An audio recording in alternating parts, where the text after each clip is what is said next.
கண்டும் காணாமலும் கேட்டும் கேட்காமலும் மக்களின் உயிர் வந்து ரொம்ப துச்சமாக மதிக்கப்பட்டு இது நடந்துகிட்டே இருக்கு. இத்தனை மலைகள் வெட்டி டாரஸா போயிட்டு இருக்குது. இங்க எங்கேயாவது கன்னியாகுமரி மாவட்டத்துல ஒரு பெரிய டூரிசம்கான விஷயங்கள் டெவலப் பண்ணப்பட்டிருக்கா? கேரளால அவனுக்கு அவ்வளவு மலைகள் இருக்கு. இதே வெஸ்டர்ன் காட்ஸ் தான் அவனுக்கும் ஓடுது. அவனும் அறுத்து அவன் யூஸ் பண்ணிக்கலாமே அவனுடைய தேவைக்கு. மக்களை பொறுத்தளவுல அரசுங்கிறது தான் உயர்ந்த அதிகாரம். அவங்க போடுற ஒரு ஆர்டருக்கே மதிப்பு இல்லைன்னா அப்புறம் அப்போ உங்களை விட பவர்ஃபுல்லா இருக்கிறது யாருங்க? ஏன் நம்மளால நம்ம மீன் தொழில் பண்றவங்களை ஒரு கடல் சார்ந்த பழங்குடியினரா ஏன் நம்மளால கேட்டகரைஸ் பண்ண முடியும்? Have they done enough or have they done the right thing அப்படின்னு ஒன்று இருக்கு இல்லைங்களா?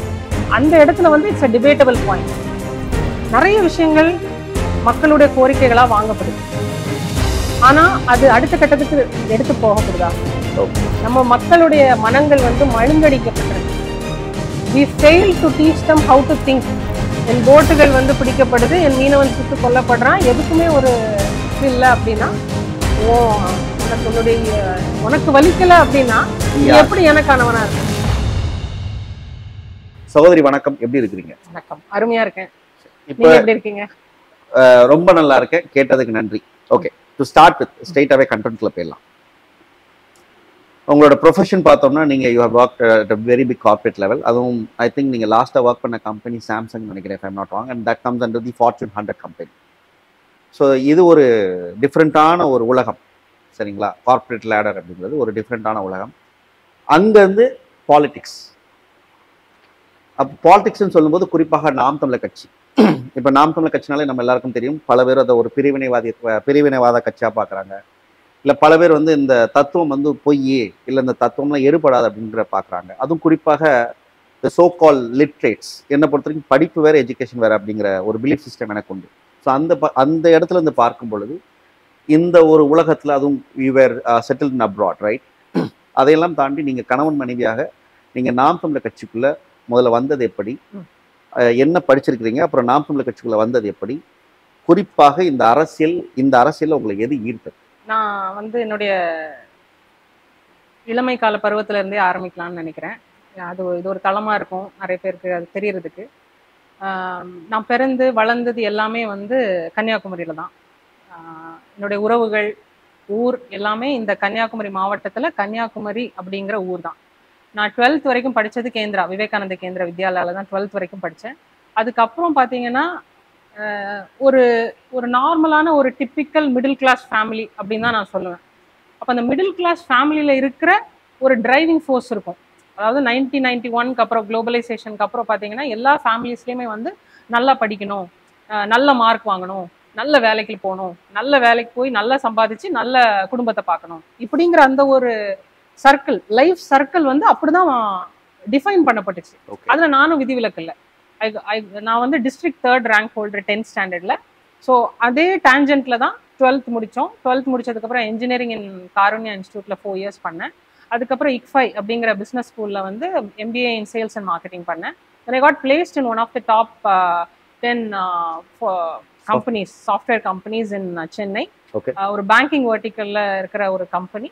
அந்த கம்பெனியில் என்னைய வந்து பெர்ஃபார்மன்ஸ் பேஸ் பண்ணி என்னைய வந்து எனக்கு 3 ஆப்ஷன்ஸ் கொடுத்தாங்க. ஒன்று Dubai, London or Singapore. 3 options கொடுத்தாங்க. So the company they offered. Okay. ஆனா அப்போ வந்து எனக்கான கிளாரிட்டி எப்படி இருந்துச்சு அப்படின்னா, அந்த டைம்ல லண்டன், சிங்கப்பூர் மாதிரியான கண்ட்ரிகள் வந்து குடியுரிமை கொடுத்துருவாங்க. ஓகே. ஆனா துபாய் மாதிரியான ஒரு பிளேஸ்ல இருக்கிற UAE வந்து குடியுரிமை கிடையாது. ஓகே. ஸோ என்னால அந்த இடத்துல போய், ஒருவேளை என்னால அந்த இடத்துல இருந்து நான் அந்த வேலைக்கு போய் அங்கேயே குடியுரிமை பெற்று போயிருவேனோங்கிற இந்த ரிஸ்கை வந்து எனக்கு எடுக்க விருப்பம் இல்லாம நான் வந்து துபாய்ங்கிற நாடை சூஸ் பண்ணேன். So sorry to interrupt. என்னைக்கு இருந்தாலும் நான் திருப்பி வந்துறணும் அப்படிங்கிற இந்த மைண்ட் செட் வந்து you are very conscious on that. 100%. நீங்க உங்களோட கரியர் ஆரம்பிக்கும் பொழுதே 100%. சோ அதுல நாங்க ரொம்ப தெளிவாவே இருந்தோம். என்னைக்கு இருந்தாலும் நம்ம ஊருக்கு வந்துறணும் அப்படின்னு. இன்னொன்னு கன்னியாகுமரியன்ஸ்னு ஒரு ஸ்பெஷாலிட்டி இருக்கு. அதை நான் இந்த இடத்துல சொல்லி ஆகணும். அஃப்கோர்ஸ் எல்லா டிஸ்ட்ரிக்ட்லயும் இருக்கிற மாதிரி தான் எங்களுக்கும் இருக்குது. கன்னியாகுமரியில உள்ள மக்கள் வந்து தங்களை எங்க இருந்தாலும், உலகத்துல இருக்கிற எந்த நாட்டுல இருந்தாலும் தங்களை கன்னியாகுமரியனா தான் அடையாளப்படுத்துவாங்க. எங்க கன்னியாகுமரி மாவட்டத்துக்குன்னு வந்து சில சிறப்புகள் இருக்கு. எங்களுக்கு வந்து 4 திணைகள், குறிஞ்சி, முல்லை, மருதம், நெய்தல்ங்கிற 4 திணைகள் வந்து எங்க மாவட்டத்துக்குடைய சிறப்பு. எங்க மாவட்டத்தின் உணவு பழக்க வழக்கங்களா இருக்கட்டும், இயற்கை வளங்களா இருக்கட்டும், கடல், மீன், கிழங்கு, அப்படிங்கிற மாதிரியான விஷயங்கள், பூ, நொங்கு, பைனி, இளநீ இப்படின்னு சொல்லிட்டு ஒரு டிஃப்ரெண்டான ஒரு லைஃப் ஸ்டைல் சார்ந்த உணவுகள்ல யூ நேம் இட் இங்க கிடைக்கும். இதுல எல்லாமே நாங்க ரொம்ப அட்டாச்டா இருப்போம். எந்த இடத்துலயுமே நாங்க டிட்டாச்டா ஃபீல் பண்ணவே மாட்டோம். ஓகே. ஸோ அதனால I always fell that I should come back to my place. அதனால தான் துபாய் சூஸ் பண்ணோம். அண்ட் அந்த டைம்ல இருந்த ஒரு லைஃப் ஸ்டைல், நம்மளுக்கான உந்து சக்தி, நம்ம பேரண்ட்ஸோட கைடன்ஸ்ல we reach the top position in the corporate. Okay. அப்போ இப்போ கார்பரேட்ல ஆயாச்சு. அப்போ அங்க நிறைய எக்ஸ்பீரியன்சஸ் கிடைக்குது. நம்ம எப்படி ஒரு மேனேஜ்மெண்ட் பண்ணணும், எப்படி நம்ம ப்ராப்ளம்ஸ் எப்படி பார்க்கணும், அதுக்கான சொல்யூஷன் என்ன, are we a part of a problem or are we a part of a solution அப்படிங்கிற அந்த ஒரு கான்செப்ட்ஸ்ல நம்ம டிராவல் பண்றோம். நம்மளுடைய லைஃப்ல நிறைய அனுபவங்கள், வேற வேற தளத்துல இருந்து வேற வேற கல்ச்சர், வேற வேற நேஷனாலிட்டி பீப்புளோட ஒர்க் பண்றோம். நம்மளோட இமோஷனல் டெம்பரமெண்ட்ஸ், அவங்களுடைய அறிவு, அவங்களுடைய எக்ஸ்போஷர் எல்லாமே வேற. They bring in lot of diversification அந்த இடத்துல கொண்டு வராங்க. அந்த டைவர்சிஃபிகேஷன்லயும் எப்படி ஹார்மோனியஸா வாழணும் அப்படிங்கிறது நமக்கு தெரியுது. இந்த புரிதல் எல்லாமே அது கொடுக்குற அனுபவம் தான் நான் சொல்லுவேன். இட் இஸ் நாட் தட் நம்ம சும்மா அங்க போய் வேலை செஞ்சோம், சம்பாதிச்சோம், வந்தோம் இல்ல. ஆனா இந்த ஜேர்னி கொடுக்குற அனுபவம்னு ஒண்ணு இருக்குல்ல, அது தான் எங்களை it guided us to the next phase of our life. 2009 May 17th என்னோட பொண்ணு, ஃபர்ஸ்ட் பொண்ணு பிறந்தா. அப்போ அவ பிறக்கிற அன்னைக்கு ஈழப்போர் முடியுது. அப்போ நான் ஹாஸ்பிட்டல்ல இருக்கிறேன், ஈழப்போருடைய முடியுதுங்கிற அந்த ஒரு நியூஸ் வருது. பாலச்சந்திரன் தம்பி கொல்லப்படுறார். இந்த செய்திகள்லாம் வருது. என்னுடைய பொண்ணு பிறக்கிறா. கிட்டத்தட்ட மே 17th அவ பிறக்கும் போது இந்திய நேரப்படி ஒரு 9-9:30 மணி நைட் இரவு. அப்போ எங்களுக்குள்ள ஒரு உணர்வு, அதாவது ஒரு என்ன சொல்லுவாங்க, ரீஇன்கார்னேஷன் மாதிரி எல்லாம் நம்ம ஃபீல் பண்ணுவோம் தெரியுமா, அந்த மாதிரியான உணர்வு எங்களுக்குள்ள இருந்தது. அப்ப நாங்க எங்களே அந்த இடத்துல பொருத்தி பாக்குறோம். அப்போ அந்த ஒரு பயணம், அது என்னது, அது ஈழத்துல என்ன நடக்குது, அது ஏன் நம்ம 1.5 கோடி மக்கள், அந்த 1.5 லட்சம் மக்கள் அந்த இடத்துல கொல்லப்படுறாங்க, நம்மளுக்கு ஏன் அது ஒரு பெரிய தாக்கத்தை ஏற்படுத்தல, அது ஏன் அப்படிங்கிற கேப்ஸ் எல்லாம் என்ன இருக்குது அப்படிங்கிற மாதிரியான ஒரு உணர்வுக்குள்ள நாங்க பயணிக்கிறோம். நிறைய விஷயங்கள் தெரியுது, அதுல நாங்கள எங்களை ஈடுபடுத்துறோம். இந்த ஜேர்னில 2014ல நாம் தமிழர் கட்சியில உறுப்பினரா நாங்க எங்களை இணைச்சுக்கிட்டோம். அயலகத்துல செந்தமிழர் பாசறை அமீரகம் அப்படிங்கிற கட்டமைப்பு இருக்குது, அதுல நாங்க இணைச்சுக்கிட்டோம். அதுல இருந்து கட்சி பணிகளை நாங்க செஞ்சுட்டு இருக்கிறோம். அது தேர்தல் அரசியலா இருக்கட்டும், சேவை மையம் மூலமா நிறைய பேர் அங்க வருவாங்க, பாஸ்போர்ட் இல்லாம, வேலை சரியா அமையாம. அதெல்லாம் எங்களுக்கு ஒரு பெரிய ஐ ஓபனரா இருந்துச்சு. அதாவது இங்க டிப்ளமோ இன் ஐடி படிச்சுட்டு பையன் ஒரு கூலி தொழிலாளி மாதிரி அங்க வேலை செய்வான், சானிடேஷன் ஒர்க் பண்ணுவான். அதனால இந்த இடத்துல நான் சில வார்த்தைகளை கூற விரும்பல, பட் சானிடேஷன் ஒர்க் பண்ணுவான். அவனுடைய மன நிலைமையை கொஞ்சம் யோசிச்சு பாருங்க. இங்க ஒருவேளை அவன் நம்ம வீட்டுல சாப்பிட்ட பிளேட்டை கூட எடுத்து வைக்க மாட்டான், சாப்பிட்ட தட்டை எடுத்து வைக்க மாட்டாத பையன் அங்க ஒரு சானிடேஷன் ஒர்க் பண்ணிட்டு இருக்கான். அப்போ இதெல்லாம் நம்ம உளவியல் ரீதியா அவன் எந்த அளவுக்கு பாதிக்கப்பட்டிருப்பான். இந்த மாதிரி தம்பிங்களை நம்ம அங்க இருந்து எடுத்து நம்ம அயலகத்துக்கு, நம்ம நாட்டுக்கு நம்ம திருப்பி அனுப்புறோம். இந்த மாதிரி நிறைய சேவைகள் பண்ணோம். தமிழ் மரபியல் மீட்சி மாநாடுகள், இந்த மாதிரியான கட்சி சார்ந்த பணிகளை அங்க பண்ணிட்டு இருக்கும் பொழுது 2024 ஒரு 10 வருஷம் கட்சியில பயணிச்சோம். 2018ல நான் மகளிர் பாசறை செயலாளரா இருந்தேன். 2018-19ல அதுக்கப்புறமும் மெம்பராகவே நான் கண்டினியூ பண்ணிட்டு இருக்கிறேன். 2024ல we decided as a family we should come back to our roots. அப்படிங்கிறது ஒரு கான்ஷியஸ் டிசிஷன் தான். ஏன்னா நீங்க சொன்ன மாதிரி கன்னியாகுமரி மாவட்டம், கன்னியாகுமரியில இருந்து அயல் நாட்டுல வேலைக்கு போயிருந்தா கூட வருஷத்துக்கு 2 வாட்டி லீவுக்கு வருவோம். அப்ப வரும்பொழுது ஒரு டிஃபரன்ஸ் நான் பார்த்தேன். நிறைய விஷயங்கள் நம்ம கேள்விப்படுறோம், அதாவது எப்படி நியூஸ் பேப்பர் மூலமாவோ இல்லாட்டி டிஜிட்டல் மீடியா மூலமாவோ இப்படி கேள்விப்படுறோம். we were not a part of a problem. அவங்களுடைய ப்ராப்ளம்ஸ் என்னோட ப்ராப்ளமா எனக்கு ஃபீல் பண்ண முடியல. நான் வந்தேன், எங்க வீட்டுல இருந்தேன், அந்த வீட்டு சார்ந்த விஷயங்களை பார்த்தேன், பண்ணேன், கிளம்பி போயிட்டேன் அப்படின்னு. ஆனா இது வெரி வெரி ரொம்ப சுயநலமான வாழ்க்கையா இருந்துச்சோ அப்படிங்கிற ஒரு உணர்வு எங்களுக்கு இருந்தது. என்னதான் நம்ம அரசியல்ல கான்ட்ரிபியூட் பண்ணிட்டு அங்க இருந்தாலும் ஒரு ரத்தமும் சதையுமா என் மக்களோட மக்களா நான் இல்ல, அவங்களுடைய வலியும் அவங்களுடைய வாழ்க்கையும் என்னைய வந்து பாதிக்காத மாதிரி இருக்குது அப்படிங்கிற ஒரு உணர்வு எனக்கு வந்து ரொம்ப நான் ஒரு மாதிரி அசிங்கமா தான் ஃபீல் பண்ணோம் நாங்க. ஓகே. அப்போ ஒரு கில்ட்டி ஒரு கான்ஷியஸ்னஸ் கில்ட்டியாவே தான் வந்துருச்சுங்களா? ஃபீல் பண்ணோம். ஓகே. சரி, அப்ப நம்ம அதை கண்டினியூ பண்ணக்கூடாதுன்னு நினைச்சு ஊருக்கு வந்தோம். ஓகே. ஊர்ல வந்து மக்களோட மக்களா இருந்து இந்த பயணத்தை தொடங்கணும்னா அந்த இதுலதான் நம்மளுக்கு வரும்பொழுது சீமான் அண்ணன் வந்து இந்த வாய்ப்பை வந்து நம்ம கிட்ட ஓகே. தர்றாங்க. அப்ப இந்த வாய்ப்பை எவ்வளவு தூரத்துக்கு நம்ம மக்களுக்கான நல் வாய்ப்பா பயன்படுத்தணும் அப்படிங்கிற ஒரு புரிதல்ல தான் இந்த அரசியல் பயணத்தை இந்த இடத்துல இருந்து தொடங்கும். ரைட். இப்போ 2024ல இது உங்களுடைய முதல் தேர்தல் களம். ஸோ ஆன் தி ஃபீல்டுன்னு சொல்லுவோம்ல, இப்போ நீங்க சொன்ன மாதிரி தான், you work in a corporate company. அங்கே நீங்க you have grown up yourself and you climbed up the ladder and you have நிறைய டிஃப்ரெண்ட் டைப் ஒவ்வொரு இதுலேயும் நம்மளுக்கு ப்ரொமோஷன் கிடைக்க உங்களுக்கு மேனேஜ்மெண்ட் பற்றி நிறைய they would have given you different kinds of trainings to understand what it is, right? ஆனால் இங்கே லோக்கல் பாலிடிக்ஸ்ன்னு சொல்லும்போது it's entirely different atmosphere, different environment.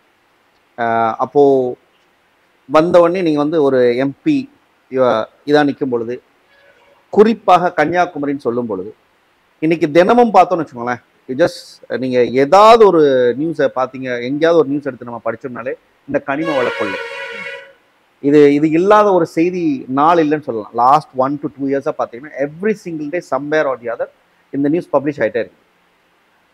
திமுகவோட அதிகாரிகளுக்கு எனக்கு தெரிஞ்சு இதை வந்து அதிகமாக பப்ளிஷ் பண்ண ஒரே கட்சியாக நாம் தமிழர் கட்சியை தான் பார்க்குறேன். நாம் தமிழர் கட்சி உறவுகள் இதற்காக பல போராட்டங்கள் நடத்திருக்கிறாங்க. நீங்க ஒரு எம்பியாக இன்னைக்கு நிற்கிறீங்க. இந்த மக்கள் இங்கே வந்து கன்னியாகுமரி மாவட்டம் வந்து லிட்ரஸி ரேட்டில் it stands at number 1 in terms of இது ஒரு சோஷியல் ரெஸ்பான்சிபிலிட்டி, ஒரு social accountability from that perspective, இல்லை ஒரு political understanding from the perspective. இந்த மக்கள் இந்த கனிம வள கொள்ளையை எப்படி பார்க்குறாங்க? நீங்கள் ஒரு எம்பியாக தேர்ந்தெடுத்தா, நீங்கள் ஒரு எம்பியாக எலெக்ட் ஆனீங்கன்னா இதை உண்மையிலே தடுக்க முடியும் அப்படிங்களா? நீங்கள் சொன்ன மாதிரி இந்த எம்பியா கண்டஸ்டண்ட்டாக அறிவித்து இந்த கன்னியாகுமரி டிஸ்ட்ரிக்ட்னு வரும்பொழுது என்னுடைய பார்வை வந்து ஃபர்ஸ்ட் வந்து மேக்ரோ லெவல்ல இருந்து இருக்குது. இப்போ ஒரு டிஸ்ட்ரிக்ட் அப்படிங்கிறப்போ 6 தொகுதிகள் உள்ளடங்கிய ஒரு டிஸ்ட்ரிக்ட் எங்களோடது. அந்த டிஸ்ட்ரிக்ட்க்கு ஒரு யூனிக்னஸ் இருக்குது, அங்கே அது சார்ந்த பிரச்சனைகள் இருக்குது. இப்போ நீங்கள் நம்ம சொல்கிற கனிம வள பிரச்சனை அப்படிங்கிறது மேற்கு மாவட்டங்கள், விளவங்கோடு தொகுதி, பத்மநாபபுரம், அந்த இதில் இருக்கிற ஒரு மிகப்பெரிய ஒரு பிரச்சனை தான் நம்மளுடைய மாவட்டத்தில். இது வந்து இப்போ வந்து அது ரொம்ப அதிகமாகிடுச்சுது. அதுக்கான அவேர்னஸ் வந்து இனஃப் இருக்குது. இப்போ கன்னியாகுமரி மாவட்டத்தை பொறுத்த அளவில் நீங்கள் சொன்ன மாதிரி லிட்ரரி ரேஸ் ஜாஸ்தியாக இருக்கிற ஒரு மாவட்டம். அவங்களால சில விஷயங்களை பார்த்து படித்து கேட்டு புரிஞ்சிக்க முடிகிற ஒரு மாவட்டம். அது மாதிரியான ஒரு மாவட்டம் தான் எங்களோட மாவட்டம். இப்போ நடந்துகிட்டு இருக்கிறது ஒரு பகல் கொள்ளை. ரோடுலயே 10 வீல் வண்டி தான் போகணுங்கிற ரூல் இருக்கும் பட்சத்திலும் 12, 14, 16, 18 வீல் வாகனங்கள் இன்னும் அதோடைய கெப்பாசிட்டியும் தாண்டி லோட் பண்ணி கொண்டு போயிட்டு இருக்காங்க. அதாவது ஓவர்லோடட் வெஹிக்கிள் கூட போயிட்டு இருக்காங்க. ஸோ இது வந்து இப்போ major minerals act, minor minerals ஆக்ட்ல இந்த மைனர் மினரல்ஸ் ஆக்ட் வந்து ஸ்டேட் கவர்மெண்ட்குள்ள வருது. ஓகே. அப்ப இந்த ஸ்டேட் கவர்மெண்ட் இதை கண்டுக்குதா இல்லையா அப்படின்னு பார்த்தா, மைனர் மினரல் சொல்லும்போது அந்த அது தமிழ்ல சொல்லலாமா, அந்த அந்த சின்ன ஜல்லி அந்த மாதிரியா அதான் சொல்ல வரீங்களா? அந்த சிறு கனிம வளங்கள். ஓகே. இப்போ நீங்க சொல்ற மாதிரி இந்த குவாரி, கல்கள், குளிப்பாறைகள், இது எல்லாமே மலைகள் கூட இது எல்லாமே வந்து ஸ்டேட் கவர்மெண்ட் இதுக்குள்ளதான் வருது. அது ப்ரொடெக்ட் பண்ணணுங்கிற கவர்னன்ஸ் வந்து ஸ்டேட் கவர்மெண்ட்குள்ள தான் இருக்குது. அப்போ இன் அதர் வேர்ட்ஸ் நீங்க என்ன சொல்ல வரீங்கன்னா, the state government has the highest authority to stop it. அவங்களால முடியும் நினைச்சா 100%. ஓகே. இப்போ இதுல வந்து 2 விதமா பார்க்கலாம். ஒண்ணு, இப்போ குளிப்பாறைகள், கல்கள், மண்ணெல்லாம் வந்து மக்களுக்கு தேவைக்கு யூஸ் பண்ணக்கூடாதான்னா கண்டிப்பா யூஸ் பண்ணலாம். அதுக்குதான் வச்சிருக்கு. This is a self-sufficient economy. என்னுடைய மாவட்டம், என்னுடைய ஊரு, என்னுடைய நாட்டின் வளத்தை என்னுடைய மக்களின் வளர்ச்சிக்காக யூஸ் பண்றேன் அப்படிங்கிறது ஒண்ணு. அந்த அடிப்படையில நீங்க இப்போ பார்த்திருப்பீங்க, கன்னியாகுமரி மாவட்டத்துல இத்தனை மலைகள் வெட்டி டாரஸா போயிட்டு இருக்குது. இங்க எங்கேயாவது கன்னியாகுமரி மாவட்டத்துல ஒரு பெரிய டூரிசம்கான விஷயங்கள் டெவலப் பண்ணப்பட்டிருக்குதா? இல்ல ஒரு பெரிய ஐடி பார்க் இந்த டிஸ்ட்ரிக்டாக கட்டிட்டோம் அப்படின்னு இந்த ரிசோர்சஸை வச்சு எங்கேயாவது பண்ணப்பட்டிருக்குதா? 4 வருஷத்துக்கு முன்னாடி எம்சாண்டோட விலை மேபி 2000 ரூபா இருந்திருக்கும். இன்னைக்கு அதோட விலை 4000, 5000க்கு மேல இருக்கு. அவைலபிலிட்டி கிடைக்க மாட்டேங்குது, மக்களுக்கு கிடைக்க மாட்டேங்குது, அவங்களுடைய வீட்டு தேவைகளுக்கு கிடைக்க மாட்டேங்குது, அவங்களோட கட்டுமான பணிகளுக்கு கிடைக்க மாட்டேங்குது. அப்ப இது யாருக்கான அரசு? உண்மையாவே மக்களுக்கான அரசா இல்ல பெரு முதலாளிகளுக்கான அரசா? இன்னொன்னு, இது எல்லாம் இந்த எல்லா வண்டிகளுமே கேரளாவை நோக்கி போயிட்டு இருக்கு. அவ்வளவு ஃபாஸ்டா நீங்க எடுத்து என்னப்பா கட்டுறீங்க? இது ஒரு கேள்வி இருக்கு இல்லைங்களா? இவ்வளோ அதிகமா மலைகளை அறுத்து அறுத்து அறுத்து இந்த மாட்டின் மடியை அறுக்கிற மாதிரி இருக்குது இல்லையா? இது ஒரு ஒரு தங்க முட்டையிடும் வாத்தாக நீங்க பார்த்தாலுமே அதை மெதுவா உங்களுக்கு தேவையான மக்களுக்கான யூஸ்க்கு அதை பண்ணிக்கலாம். எடுத்து அதை புளிப்பாறைகளை எடுத்தோ அதை மணல்களையோ எடுத்து பண்ணிக்கலாம். அந்த மாதிரி எதுவுமே பண்ணாம அங்க கொண்டு போயிட்டு இருக்கிறது பகல் கொள்ளை. இது நம்பர் 1. நம்பர் 2, இதனால என்ன ஆகுது அப்படின்னா பிரைமரி ஆக்சிடென்ட்ஸ் நடக்குது, செகண்டரி ஆக்சிடென்ட்ஸ் நடக்குது. இப்போ நீங்க இந்த மாதிரியான டாரஸ் லாரிகளை நீங்க வண்டியில பார்க்கும்போது ரோட்ல உண்மையாவே யமனை பாக்குற மாதிரி தான் இருக்கு. அந்த மாதிரி இருக்குது. சின்ன பிள்ளைங்க 18 வயசுக்கு மேல பசங்களை வந்து பைக்ல விடுறதுக்கு அம்மாக்கள் பயப்படுறாங்க. கார்ல போறதுக்கே பயமா இருக்குது. ரேஸ் பண்றாங்க. இந்த 2 டாரஸ் வண்டிகளும் அந்த ரோட்ல ரேஸ் பண்றாங்க, அந்த அவ்வளவு லோட வச்சுட்டு. சோ இது வந்து பிரைமரி ஆக்சிடென்ட்ஸ் பண்ணுது. செகண்டரியில வந்து பாத்தீங்கன்னா ஸ்டேட் ஹைவேஸா இருக்கட்டும், இல்லாட்டி ஒரு கிராம ரோடுகள் இருக்கும்ல, கிராம பஞ்சாயத்து ரோடுகள், இது எல்லாமே பழுதடையுது. அதனால வர்ற செகண்டரி ஆக்சிடென்ட்ஸ் புலிகள் ஆயிடுது, உடைஞ்சு போயிருது. இதனால செகண்டரி ஆக்சிடென்ட்ஸ் இருக்குது. இது எல்லாமே வந்து இந்த கனிம வள கொள்ளையால நடந்துகிட்டு இருக்கிற. இது மட்டும் இல்லாம நம்பர் பிளேட்ஸ் இல்லாம கூட அவ்வளவு பெரிய வாகனங்கள்லாம் ஓடுதுன்னு சொல்றாங்க. ஆமா, இது எல்லாம் நம்பர் பிளேட்ஸ் இல்ல, போலி நம்பர் பிளேட்ஸ் இருக்குது, டியூப்ளிகேட் நம்பர் பிளேட்ஸ். இந்த நம்பர் பிளேட்டை எடுத்தீங்கன்னா இது யாருக்குன்னே தெரியல. இது மாதிரி பல நம்பர் பிளேட்ஸ் இருக்குது. இது மாதிரி இன்னொன்னு, இது எல்லாமே வந்து ஓவர்லோடட் வெஹிக்கிள்ஸ். இவங்க இதை மல்டிபிள் பிளேசஸ்ல இவங்க இதை வந்து தடுக்கலாம். ஒரு டிஸ்ட்ரிக்ட் கலெக்டர் தடுக்கலாம், இல்ல இதோடைய அதிகாரம் வந்து ஈவன் டவுன் பஞ்சாயத்து பிரசிடென்ட் கூட தடுக்கலாம். ஆனா இது எல்லாமே எல்லா இடத்துலயுமே செக்ஸ் அண்ட் பேலன்சஸ் இருக்கிற ஒரு இடத்துல யாருமே கண்டும் காணாமலும் கேட்டும் கேட்காமலும் மக்களின் உயிர் வந்து ரொம்ப துச்சமாக மதிக்கப்பட்டு இது நடந்துகிட்டே இருக்கு. இப்போ நீங்க இதை இப்படி சொல்லும் பொழுது எனக்கு என்ன கேள்வி வருது அப்படிங்கன்னா, அந்த அளவுக்கு இந்த அதிகாரம் சுயநலமா இன்னைக்கு மாறி போச்சுன்னு நினைக்கிறீங்க? ஆமா, அதான உண்மை. இன்னைக்கு வந்து அதுதான் நம்ம சொல்லிட்டு இருக்கிறோம். அதாவது ஃபர்ஸ்ட்ல இருந்தே நான் பதிவு பண்ண ஒரு விஷயம், இன்னைக்கு இருக்கிற politics is supporting crony capitalism. கிரானிக் கேபிட்டலிசம்ல நீங்க யாருக்காக இவ்வளோ இதையும் எடுத்துட்டு போறீங்க? கேரளால விழிஞ்சம் போர்ட் கட்டப்பட்டிருக்கு. கேரளால அவனுக்கு அவ்வளவு மலைகள் இருக்கு. இதே வெஸ்டர்ன் காட்ஸ் தான் அவனுக்கும் ஓடுது. அவனும் அறுத்து அவன் யூஸ் பண்ணிக்கலாமே அவனுடைய தேவைக்கு. ஆனா அவங்களுக்கு லோக்கலி அதுக்கு அப்ரூவல் கிடையாது. அவனுடைய நேச்சரை பாதுகாக்கணும்ன்றான், அவனுடைய இயற்கை வளத்தை பாதுகாக்கணும்ன்றான். இவ்வளவுதான் என்னால குவாரிக்கு அப்ரூவல் கொடுக்க முடியும்ன்றான். ஆனா பக்கத்து மாவட்டத்துல இருந்து எடுக்கிறதுக்கு அவனுக்கு ஓகே. நம்மளுக்கும் நம்ம ரொம்ப தாராள மனம் எல்லாத்தையும் கொடுத்துட்டு இருக்கிறோம். விட்டு கொடுத்து நமக்கு என்ன திருப்பி வருதுன்னு கேட்டீங்கன்னா, மெடிக்கல் வேஸ்ட், மருத்துவ கழிவுகள், பயாலஜிக்கல் வேஸ்ட். இப்போ பாத்தீங்கன்னா ஒரு step forward, that's a potential risk. இப்போ ஹார்பர் ஒன்று விழிஞ்சம் போர்ட் கட்டிட்டு இருக்கிறாங்க. ஹார்பர்ல இருந்து வர்ற வேஸ்ட் கூட நம்ம மாவட்டத்துக்கு சேர்றதுக்கு வாய்ப்பு இருக்கு. அதாவது இன்னொரு பக்கத்துல இருந்து நீங்க என்ன சொல்றீங்க, இன்டெரக்டா Kanyakumari turning out to be a dump yardனு வச்சுக்கலாமா? 100%. இதுல என்ன டவுட் இருக்கு? இப்போ நாம் தமிழர் கட்சி இதற்காக பல வழக்குகள் போட்டிருக்கிறாங்க, பல போராட்டங்கள் இது பண்ணிருக்கிறாங்க. ஒரு பெரிய அரசியல் கட்சி தானே நாம் தமிழர் கட்சி. என்ன சொல்ல போனா இன்னைக்கு வந்து ஒரு 3வது கட்சியாக நாம் தமிழர் கட்சி பார்க்கப்படுது தமிழ்நாட்டில். அதுதான் உண்மையும் கூட. ஓட்டு வங்கிகள் இன்னைக்கு 3ஆம் இதா இருக்கு. சொல்ல போனா இந்த தேர்தலில் நாம் தமிழர் கட்சி முதல் இடம் வரலாம்னு கூட சிலர் சொல்லிட்டு இருக்கிறாங்க. 2ஆம் இடம் வர்றதற்கான மிகப்பெரிய வாய்ப்பாகவும் இருக்கு அப்படின்னு சொல்லிட்டு இருக்கிறாங்க. அந்த பதில ஏன் அப்போ இந்த நாம் தமிழர் கட்சி போராட்டங்கள் எதற்காக இந்த அரசு வந்து அதை மெத்தன போக்கா பாக்குதா, இல்ல why they never bothered? இல்ல அப்படி நிறைய லீகல் கேசஸ் வந்து ஃபைல் பண்ணிருக்கீங்க. கண்ணிருந்தும் குருடர்களாய், காதிருந்தும் செவிடர்களாய் நம்ம அரசு இயங்குது இப்போ. ஓகே. ஏன்னா அவங்க they are just puppets. அப்படிதான் இயங்குறாங்க. ஏன்னா இந்த கிரானிக் கேபிட்டலிஸ்ட் மாடல்ல உனக்கு அதிகாரம் எல்லாம் கிடையாது. நீ அங்க இருக்கணும், உன்னோட பாஸ் சொல்றது நீ செய்யணும். இல்லாட்டி எப்படி? தமிழக அரசு தடுத்து ஸ்டாப் பண்ண ஒரு விஷயம் உங்க கண் முன்னாடி லாரிகளா ஓடுறதுங்கிறது எப்படி பாசிபிள்? மக்களை பொறுத்தளவுல அரசுங்கிறது தான் உயர்ந்த அதிகாரம். அவங்க போடுற ஒரு ஆர்டருக்கே மதிப்பு இல்லைன்னா அப்போ உங்களை விட பவர்ஃபுல்லா இருக்கிறது யாருங்க? அப்ப இந்த அதிகாரம் ஹிடன் பாஸ். அப்ப நீங்க என்ன சொல்ல வரீங்கன்னா, இங்க இந்த அரசே ஒரு பொம்மை அரசு தான். அப்படித்தானே நடக்குது. ஓகே, அப்படித்தானே இருக்குது. சரி. ஏன்னா இது மக்களுக்கான பிரச்சனைகளை அது புரியுறது இல்ல. இப்ப நம்ம நாம் தமிழர் கட்சி என்ன பண்ணிச்சு அப்படின்னு கேட்டீங்கன்னா, நம்ம இப்போதைக்கு ஆட்சி அதிகாரத்துல இல்லை. அதனால நம்மளால என்ன பண்ண முடியும் அப்படின்னா, மக்கள் திரள் போராட்டங்கள் பண்ண முடியும். அத ரொம்ப எஃபிஷியண்டா நாம் தமிழர் கட்சி சமூக அக்கறையோடும் சமூக நலன் கருதியும் மக்கள் திரள் போராட்டங்களை எல்லா இடத்துலையுமே நடத்துறோம். அது கனிம வளத்துக்குன்னு மட்டும் இல்லை, எந்த சமூக நலம் சார்ந்த விஷயத்துக்கும் முன்னின்று ஒழுங்குபடுத்தி நடத்திட்டு தான் இருக்கிறோம். இப்போ how much you feel like இந்த அவேர்னஸ் இருக்குல்ல, இப்போ இந்த நீங்க சொன்ன மாதிரி இந்த மாதிரியான போராட்டங்கள் வந்து ஒரு விழிப்புணர்வை ஏற்படுத்திருக்குன்னு நம்புறீங்களா இந்த கன்னியாகுமரி மாவட்டத்துல? ஏன்னா நிச்சயமா நம்புறேன். ஏன்னா இது நான் என்ன சொல்றேன் அப்படின்னா, நான் வந்து என்கிட்ட ஒரு பெரியவர் சொன்ன ஒரு விஷயம் இது. ஒரு நார்மல் சினாரியோல ஒரு ஆக்சிடென்ட் நடக்குது. ஆக்சிடென்ட் நடந்துச்சுன்னா எல்லாரும் நின்று பார்ப்போம், பெரிய கூட்டம் கூடிரும், எல்லாரும் நின்று பார்ப்போம். ஒரு சிலர் ஃபோன் பண்ணுவாங்க ஆம்புலன்ஸ்க்கு, ஒரு சிலர் வந்து அவங்களுடைய பர்சனல் உதவிகள் பண்ண ட்ரை பண்ணுவாங்க, இப்படி எல்லாம் பண்ணுவாங்க. இது ஒரு நேச்சுரலான நடக்கிற ஒரு ஆக்சிடென்ட். ஆனா இது ஒருத்த வந்து கத்தியால குத்திட்டாங்க, அங்க ஒரு மர்டர் நடந்துச்சு. அந்த ஒரு மர்டர் டைம்ல பக்கத்துல நின்று பார்த்தவங்க கூட நிக்க மாட்டான், ஓடிடுவான், நமக்கு என்ன ஓடிடுவான். ஆனா நாம் தமிழர் கட்சி அந்த இடத்துலயும் they want to be a part of a solution. அத வந்து மக்கள் ரொம்ப ரொம்ப ரொம்ப அங்கீகரிக்கிறாங்க.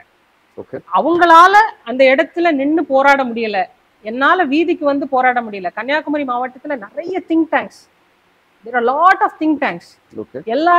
எல்லாருக்கும் பப்ளிக் அவேர்னஸ் இருக்கு, எல்லாருக்கும் ப்ராப்ளம் பத்தின இன்ஃபர்மேஷன் இருக்கு, பாசிபிள் சொல்யூஷன் கூட இருக்கும். ஆனா they might not be ready for dirtying their hands. அது ஏன்னா அவங்களோட ஒரு சோஷியல் ஸ்ட்ரக்சர், அவங்களோட ஒரு பர்சனல் ஃபேமிலி ஸ்ட்ரக்சர், இது எல்லாமே இருக்கு. ஆனா இந்த ஸ்டீரியோடைபிசமை நம்ம உடைக்கணும். ஏன்னா we are fighting against a big beast. ஒரு கிரானி கேபிட்டலிஸ்ட்ங்கற பிக் மான்ஸ்டரை வந்து நம்ம அகைன்ஸ்டா நம்ம ஃபைட் பண்ணும்போது நாம் தமிழர் கட்சி கொடுக்கக்கூடிய அந்த பேக் டிராப் இருக்குல்ல, இது மிகப்பெரிய boost. they are all telling that they are behind us, they are supporting us and they acknowledge and agree what we are doing is right. சரி, இப்போ இந்த ஒரு பிரச்சனை மட்டுமே கன்னியாகுமரியில இருக்குன்னு நினைக்கிறீங்களா, இல்ல இதை தாண்டி இன்னும் நீங்க களத்துல போய் மக்கள் கிட்ட அணுகும் பொழுது what are the other challenges that you feel like okay இதை தாண்டி இவ்வளவு விஷயங்கள் இங்க அட்ரஸ் பண்ண வேண்டியிருக்கு அப்படின்ட்டு?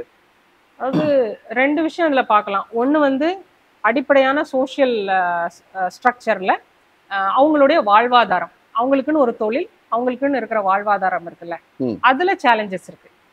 ஓகே, அதுல உள்ள சேலஞ்சஸ் நம்பர் 1. நம்பர் 2ங்கிறது வந்து ஒரு ஃபோர்ஸ்ட் டெவலப்மெண்ட். ஓகே, ஒரு இது வந்து ஒரு பிக் கேபிட்டல் ப்ராஜெக்ட்டை நான் வந்து உன் டிஸ்ட்ரிக்ட் கொண்டு வரேன், then they become very repulsive. Okay, do I need it? அது ஏர்போர்ட் ப்ராஜெக்டா இருக்கலாம், இல்லாட்டி ஹார்பர் ப்ராஜெக்டா இருக்கலாம், இல்லாட்டி வேற ஏதாவது மிகப்பெரிய ப்ராஜெக்டா இருக்கலாம். தே பிகம் வெரி ரிப்பல்சிவ். ஓகே, இது ரெண்டுமே வந்து ப்ராப்ளம்ஸ் மேஜரா எடுத்து பாத்தீங்கன்னா. இப்போ அதை டைசெக்ட் பண்ணி நீங்க பாத்தீங்க அப்படின்னா, ரப்பர் இஸ் அன் இஷ்யூ. ஃபிஷிங்ல அதுக்கான அந்த சைட் ஆஃப் எக்கானமில இஷ்யூஸ் இருக்கு. ஓகே, போர்ட் சைட்ல இஷ்யூஸ் இருக்கு. ஓகே, அவங்களுடைய public safety, public sanitation issues இருக்கு. Okay, quality of education, quality of health கேர்ல இஷ்யூஸ் இருக்கு. ஓகே, ஸோ இது எல்லாமே வந்து ஒரு கொஹெசிவான லார்ஜர் இம்பேக்டை இந்த டிஸ்ட்ரிக்ட்டுக்கு அது கொடுக்குது. ஓகே, இப்போ அதாவது நீங்க எல்லா டிபார்ட்மெண்ட்மே எக்கனாமி வைஸாக பார்த்தோம் அப்படின்னு கேட்டிங்கன்னா, நீங்கள் சொன்ன மாதிரி மீன்வளத்துறை that contributes to a major amount of income. Natural resources, இப்போது ரப்பர் தொழிற்சாலையாக, ரப்பர் கல்டிவேஷனாக இருக்கட்டும். அப்புறம் பார்த்தோம் அப்படின்னு கிட்டத்தட்ட கன்னியாகுமரி மாவட்டங்களில் மட்டும் பார்த்தீங்கன்னா கிட்டத்தட்ட 24,000 ஏக்கரில் தென்னை மரங்கள் இருப்பதாகவும், கிட்டத்தட்ட ஒரு 6,000 ஏக்கருக்கு மேலே பனை மரங்கள் இந்த மாதிரியான விஷயங்கள் இருக்கிறதாகவும். அப்போது இந்த மாதிரியான விஷயங்கள் எல்லாம் இன்னைக்கு பாதுகாத்து அதன் மூலமாக நாம் தமிழர் கட்சி எப்பவுமே ஒரு தற்சார்பு பொருளாதாரம் அப்படிங்கிற ஒரு கொள்கை பேசிக்கிட்டே இருக்கிறாங்களே, இதை வச்சு உண்மையிலே வந்து ஒரு சரியான ஒரு முற்போக்கான ஒரு வாழ்வாதாரத்தை உருவாக்கக்கூடிய ஒரு எக்கனாமிக்கல் பயோடைவர்சிஃபைடு எக்கனாமிக்கல் சிஸ்டத்தை உருவாக்க முடியும் நம்புறீங்களா? நிச்சயமா நம்புறோம். அதுக்கான சயின்டிஃபிக் அப்ரோச்சும் இருக்குது. எப்படி அப்படின்னா, இப்போ ஃபிஷிங்ல இருந்து ஆரம்பிப்போமே. இப்போ ஃபிஷிங் கோஸ்டல் ரீஜன் பார்த்தா இந்த என்டையர் 72 கிலோமீட்டர்ஸ் இருக்குது கன்னியாகுமரி டிஸ்ட்ரிக்ட்கான கோஸ்டல் லைன். இந்த இடத்துல ஒரு 4 ஹார்பர்ஸ் இருக்கு. ஓகே, மெயின் ஹார்பர்ஸ் இருக்குது. ஒரு கிட்டத்தட்ட ஒரு 2.5 லட்சத்துக்கு மேல அதை சார்ந்த மக்கள் இருக்காங்க, தொழில் இயங்குறாங்க. ஓகே இயங்குறாங்க. இது வெறும் கோஸ்டல் சைட். ஓகே இது வெறும் மெரைன் ஃபிஷிங் தான் நான் சொல்றேன். அது தாண்டி இன்லேண்ட் ஃபிஷிங்கும் இருக்குது. அதை நம்ம மறந்துடக்கூடாது. அதுவும் contributes to a huge part of economy. Okay okay, inland fishing. இப்போ இந்த மரைன் ஃபிஷிங்ல மக்களுடைய லைஃப் ஸ்டைல் எப்படி இருக்கு அப்படின்னா, அவங்க போய் தொழிலுக்கு போறாங்க, மீன் பிடிக்கிறாங்க, வர்றாங்க, அந்த மீனை வந்து விற்கிறாங்க, அதோட அவங்க காசு வாங்கி போட்டு முடிச்சிட்டாங்க, அவ்வளவுதான். இதை தாண்டி அவங்களுக்கு அதுல ஒரு எக்கனாமிக்கல் பார்ட்டிசிபேஷன் ஒண்ணுமே கிடையாது. ஓகே ஓகே, அந்த இடத்துல அவங்களுடைய இது ஸ்டாப் ஆயிடுது. அந்த வேல்யூ செயின்ல அவங்களுடைய கான்ட்ரிபியூஷன் ஸ்டாப் ஆயிடுது. Okay so raw material you fetch, you sell and you're done. Okay likewise rubber தோட்டங்கள் வந்து ஒரு கவர்மெண்ட் அரசு ரப்பர் தோட்டம் மட்டுமே வந்து அரசு ரப்பர் கழகத்துக்கு கீழே இருக்கிற ரப்பர் மட்டுமே கிட்டத்தட்ட 6000 ஹெக்டேர்ஸ்னு சொல்றாங்க. அந்த அளவுக்கான ரப்பர் மரங்கள் நம்ம மாவட்டத்துல இருக்குது. ஒரு கிலோவுக்கு பாத்தீங்கன்னா உங்களுக்கு 100ல இருந்து 120 ரூபாய் தான் கொடுக்கப்படுது அவங்களுக்கு. ஒரு கிலோ ரப்பருக்கான அதாவது நான் எக்ஸ்ட்ராக்ட் பண்ற ஒரு கிலோக்கு எனக்கு 120 ரூபாய் தான் கிடைக்குது கூலி. இல்ல அது விலை. ஓ சரி சரி சரி, அவ்வளவுதான் கிடைக்குது. சோ அவங்களுடைய வேல்யூ செயின் கான்ட்ரிபியூஷன் அங்க ஸ்டாப் ஆயிடுது. Okay, I am sourcing that, I am giving it, அவ்வளவுதான். இப்போ இத வந்து பர்ச்சேஸ் பண்றது ஸ்டேட் கவர்மெண்ட் தானா? கவர்மெண்ட் தான் பர்ச்சேஸ் பண்றாங்க. and வேற இங்க வந்து ஃபிஷிங்ல வந்து அப்படி இல்ல, அது பிரைவேட் வாங்குறாங்க. அதே மாதிரி தான் தென்னையில நமக்கு எந்த ஒரு வேல்யூ ஆட் ப்ராடக்ட்ஸும் கிடையாது. தென்னையை ரா மெட்டீரியலா எடுக்கிறோம், தென்னை எடுக்கிறோம், அதை விற்கிறோம். கடந்த 4 வருஷமா எனக்கு தெரிஞ்சு என்னுடைய அறிவு கெட்டின வரையில அது விலை வந்து 18 ரூபாயில இருந்து 29 ரூபாய்க்குள்ளதான் இருக்குது ஒரு தேங்காவுடைய விலை, அவ்வளவுதான். நீங்க மார்க்கெட் பிரைஸ் சொல்றீங்களா? ஆமா, வியாபாரிக்கு கிடைக்கிற விலையும் சரி, மார்க்கெட் பிரைஸும் சரி, இந்த அளவுக்கு தான் இருக்குது. அண்ட் இன்னொன்னு, அந்த வேல்யூ செயினும் அங்கேயே ஸ்டாப் ஆயிடுது. ஓகே, ஸோ இது தென்னை, ரப்பர், மீன், அதுக்கப்புறம் பாத்தீங்கன்னா வேற எவ்வளவு விஷயங்கள் சொல்லலாம். நம்ம இதுல தேன் இருக்குது, நம்ம இதுல ஃபிளார்ஸ் இருக்குது, பூக்கள் நிறைய இருக்குது நம்மளுடைய மாவட்டத்துல. இது எல்லாத்துடைய வேல்யூ செயினும் sourcing of raw materials and selling of raw மெட்டீரியல்ஸோட முடிஞ்சிச்சு. சரி, அதை வந்து மதிப்பீட்டு கூட்டி விற்கிற ஒரு பொருளாக மாத்துறதுக்கான எந்த ஒரு வாய்ப்புமே இந்த மாவட்டத்துல ஏற்படுத்தல. அதற்கு வந்து வேல்யூ ஆடட் ப்ராடக்ட்ஸா அதை மாத்தல.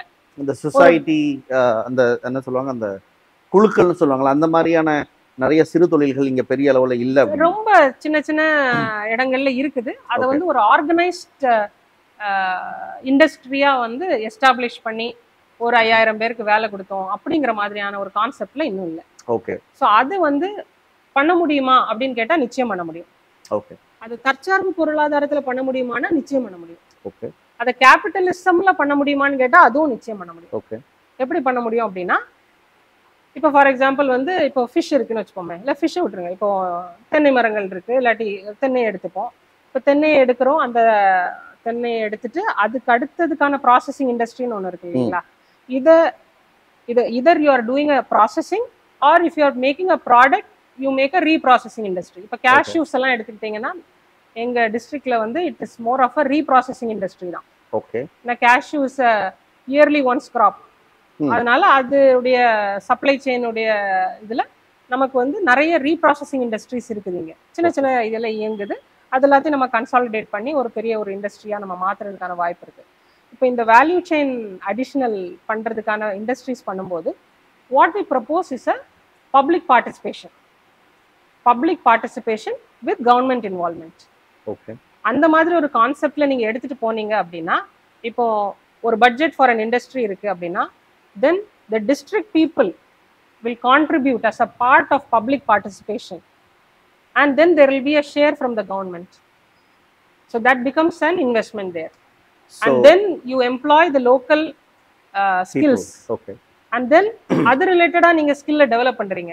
இப்போ அக்ரிகல்ச்சர்னு எடுத்துக்கிட்டீங்கன்னா there is vertical farming. இப்போ vertical farming எடுத்துட்டீங்கன்னா அதுக்குள்ள then you can include, you have your AIs, artificial intelligence இருக்கலாம், IoT இருக்கலாம், இல்லாட்டி ஒரு டேட்டா மாடலிங்கா இருக்கலாம், அது சார்ந்த உங்களுக்கு ஒரு சப்ளை செயின் ஆப்டிமைசேஷன் பண்ணலாம். இந்த மாதிரி நிறைய விஷயங்களை பண்ணலாம். ஸோ தென் யூ பிகம் ஒரு main industry of value chain addition, plus உங்களுடைய sub industries like other modules of supply chain management, HR, இது எல்லாமே ஸோ இப்போ நீங்கள் என்ன functions-ஆ சொல்ல கொண்டு வரீங்கன்னா we can create it as an industry சொல்ல வரீங்க. Of course, அதான் so you mean to say that நீங்கள் வந்து நிறையா ஒரு என்ன சொல்றது, ஒரு ஹையஸ்ட் லெவல் ஆஃப் கார்பரேட் லேடரில் ஒர்க் பண்ணியிருக்கனால, especially you're into sales and marketing அப்படிங்கிறதுனால, you mean to say that India has a huge potential. அதுவும் குறிப்பாக தமிழ்நாட்டில் உள்ள இந்த குமரி மாவட்டம், லெட் அஸ் டேக் யுவர் உங்கள் டிஸ்ட்ரிக்டே எடுத்துக்கலாம். உங்கள் மாநிலமே வந்து இவ்வளோ வேல்யூ ஆடட் ப்ராடக்ட்ஸை கிரியேட் பண்ணுறதுக்கான ஒரு பெரிய ஒரு குளோபல் மார்க்கெட்டே நாம வந்து உருவாக்கலாம் அப்படின்னு சொல்ல வரீங்க. நிச்சயம் உருவாக்கலாம். இப்போ தென்னையில வந்து வெறும் தேங்காவா நம்ம வந்து அண்டை மாநிலத்துக்கு நம்ம வந்து வித்துறோம். ஆனா நீங்க வந்து டெண்டர் கோகனட் பண்ணலாம், இளநீர் பேக்கெட்ஸ் பண்ணலாம், அத டெட்ரா பேக்ஸா வருது, பிலிப்பீன்ஸ், தாய்லாந்து மாதிரி நாடுகள்ல இருந்து வருது, கோகனட் பவுடர்ஸ் வருது, கோகனட் பேஸ்ட் வருது. இது எதுவுமே நம்ம பண்ணலையே. ஓகே. அந்த கர்னல்ஸை யூஸ் பண்ணி நிறைய ஆர்டிஃபேக்ட்ஸ் பண்ணலாம். ஓகே. lot of things. என்ன சொல்ல வரீங்கன்னா we have a huge growth potential. Of course. அப்படின்னு சொல்றீங்க. ஸோ அதை வந்து நீங்க வந்து உங்களுடைய விஷன் இதுல நீங்க வந்து இங்க போயிட்டு நீங்க பார்க்கும் பொழுது, மார்க்கெட் அனலைஸ் பண்ணும் பொழுது உங்களுக்கு இதெல்லாம் புரிய வருது. So which means that you feel like இந்த மக்களுக்கு நிறைய இன்னும் education, there is lots and lots of என்ன சொன்னா ஒரு பிசினஸ் ஆண்டர்பிரினர் எஜுகேஷன் நிறைய தேவைப்படுதுன்னு நினைக்கிறேன். ஆமா, ஏன்னா இதுக்கான ஆப்பர்ச்சுனிட்டிஸை நம்ம வளர்த்து எடுக்கும் பொழுது, நான் சொன்னேன் இல்லையா, நான் படிக்கும்போது ஒரு மைண்ட் செட் இருந்துச்சு அப்படின்னு, படிச்சு இன்னொருத்தனுக்கு வேலைக்கு போகணும் அப்படிங்கிற இது இல்லாம I can myself become an entrepreneur. Okay. நான் ஒரு பப்ளிக் பார்ட்னர்ஷிப் ஆஃப் திஸ் கம்பெனில இருக்கலாம், I can invest in this company அப்படின்னு ஒரு மைண்ட் ஒர்க் ஆகும். ஓகே. ஸோ இது எல்லாமே வந்து as a part of development ப்ராசஸ்ல நம்ம பண்ணலாம். இப்போ லெட்டஸ் இங்க கன்னியாகுமரி மாவட்டத்துல நீங்க மக்களை போய் சந்திக்க ஆரம்பிச்சிட்டீங்க. முதல்ல ஒவ்வொரு தொகுதியிலுமே ஒவ்வொரு விதமான பிரச்சனை இருக்கும், இதுதான் ஃபேக்ட். இந்த கனிம வள கொள்ளை அப்படிங்கிறது ஒரு காமன், அதில் மாற்றுக்கருத்து கிடையாது. அது வந்து வெறும் கன்னியாகுமரி மாவட்டம் சார்ந்த ஒரு பிரச்சனையாக மட்டுமே பார்க்க முடியாது, அது தமிழ்நாட்டுக்கே அது வந்து ஒரு பிரச்சனை தான். இதை தாண்டி என்ன கனிம வள கொள்ளைன்னு சுருக்க விரும்பல, இதை தாண்டி வந்து ஒவ்வொரு தொகுதியிலும் நீங்கள் என்ன மாதிரியான பிரச்சனைகளை நீங்கள் மேஜராக பார்க்குறீங்க, அது எதுவும் அனலைஸ் பண்ணி வச்சிருக்கீங்க? மெயினா நீங்க பாத்தீங்கன்னா இப்போ கன்னியாகுமரி மாவட்டத்துல நீங்க சொன்ன மாதிரி literacy rate is high, human capital income is high, human capital index is high, per capita income is high. Okay. இப்போ இந்த பெர் கேபிட்டா இன்கம் மட்டுமே வச்சு அனலைஸ் பண்ணி பார்ப்போமே. பெர் கேபிட்டா இன்கம் ஹையா இருக்கிறதுக்கான சோர்ஸ் ஆஃப் இன்கம் இந்த மாவட்டத்துக்குள்ள என்ன அப்படின்னா, மேஜர் இன்கம் வந்து ஃபிஷிங்ல இருந்து வருது, இன்னொன்று வந்து என்ஆர்ஐ இன்கம். பிள்ளைங்க படிச்சு மேலை நாடுகள்ல போய் வேலை பார்த்து வர்ற வருமானம், அது வேலை வந்து கார்ப்பரேட் தொழிலா இருக்கலாம், இல்லாட்டி ஃபிஷிங் தொழிலா இருக்கலாம், அது சார்ந்த தொழில்களா இருக்கலாம். இதுல இருந்தா வருமானம் இந்த கன்னியாகுமரி மாவட்டத்துடைய பெர் கேபிட்டா இன்கம் ஹையா இருக்கிறதுக்கான வாய்ப்பு. குளோபலி பாத்தீங்கன்னா இந்த ஜியோ பொலிட்டிக்கல் கண்டிஷன்ஸ்ல இது வந்து நம்மளுடைய ஸ்ட்ரென்த்தாவே இருக்குமா, இல்லை இது ஒரு ரிஸ்கா மாறுமா, இது ஒரு த்ரெட்டா மாறுமா அப்படிங்கிறது நம்மளுடைய ஸ்வாட் அனாலிசிஸ்ல நம்ம பொருத்தி பார்க்க வேண்டிய ஒரு விஷயம். சரி. கரண்டா ஸ்ட்ரென்த்தா இருக்கிற ஒரு விஷயம் it can turn out to be a thread. அந்த த்ரெட்டை நம்ம எவ்வளவு தூரத்துக்கு நம்மளுடைய ஆப்பர்ச்சுனிட்டியா நம்ம பயன்படுத்தி நம்ம அதுக்கான ஸ்டெப்ஸை பண்ணியிருக்கோமா அப்படின்னு கேட்டா இல்லை. 2010 ஹியூமன் கேபிட்டல் இதுதான் சொல்றீங்க. ஏன்னா இப்போ நம்ம தம்பிங்க வந்து படிச்சு வெளிநாட்டுல போய் வேலை பார்க்குறாங்க. ஓகே. இந்த வெளிநாட்டு வேலைங்கிறது ஒரு சஸ்டைனபிளான ஒரு ஆப்பர்ச்சுனிட்டியை கொடுக்குமா? ஏன்னா குளோபல் சப்ளை ஆஃப் ரிசோர்சஸ்னு ஒன்று இருக்குல்ல. முன்னாடி இந்தியன் தமிழ்நாடு ரிசோர்சஸ், கன்னியாகுமரி மாவட்டத்துடைய பிள்ளைங்க நிறைய பேர் வெளிநாட்டுக்கு வேலை செஞ்சாங்கிறது இருந்தா கூட இப்ப குளோபல் சப்ளைஸ் வந்திருக்குது. பங்களாதேஷ்ல இருந்து நிறைய பேர் வேலைக்கு வர்றாங்க, மற்ற மிடில் ஈஸ்ட் கண்ட்ரிஸ், ஜார்டன், லிபனான் மாதிரி கண்ட்ரிஸ். ஏன்னா அந்த நாட்டுல வேற பண்றதுக்கு ஒன்றும் இல்லை, அந்த நாட்டுடைய எக்கானமி பேடா இருக்கிறதுனால அவங்க எல்லாருமே மைக்ரேட் ஆகி ஒரு கண்ட்ரிக்கு வர்றாங்க. அந்த மாதிரி நடக்குது. ஜெர்மன், யுஎஸ்ல உள்ளவங்க கூட யுஏஇ மாதிரி கண்ட்ரில வந்து இப்போ நீங்க என்ன சொல்ல வரீங்கன்னா, even for the daily wage labours or the unorganised sector, அதுக்கே வந்து ஒரு பிக் காம்படிஷன் குளோபல் லெவல்ல இருக்கு. ஆமா, சப்ளை டிமாண்ட் தான்.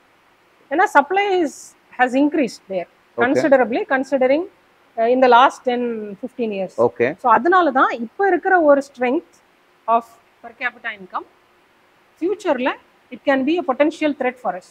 அப்ப அதுக்கு நம்ம என்னெல்லாம் பண்ணணும் இங்க?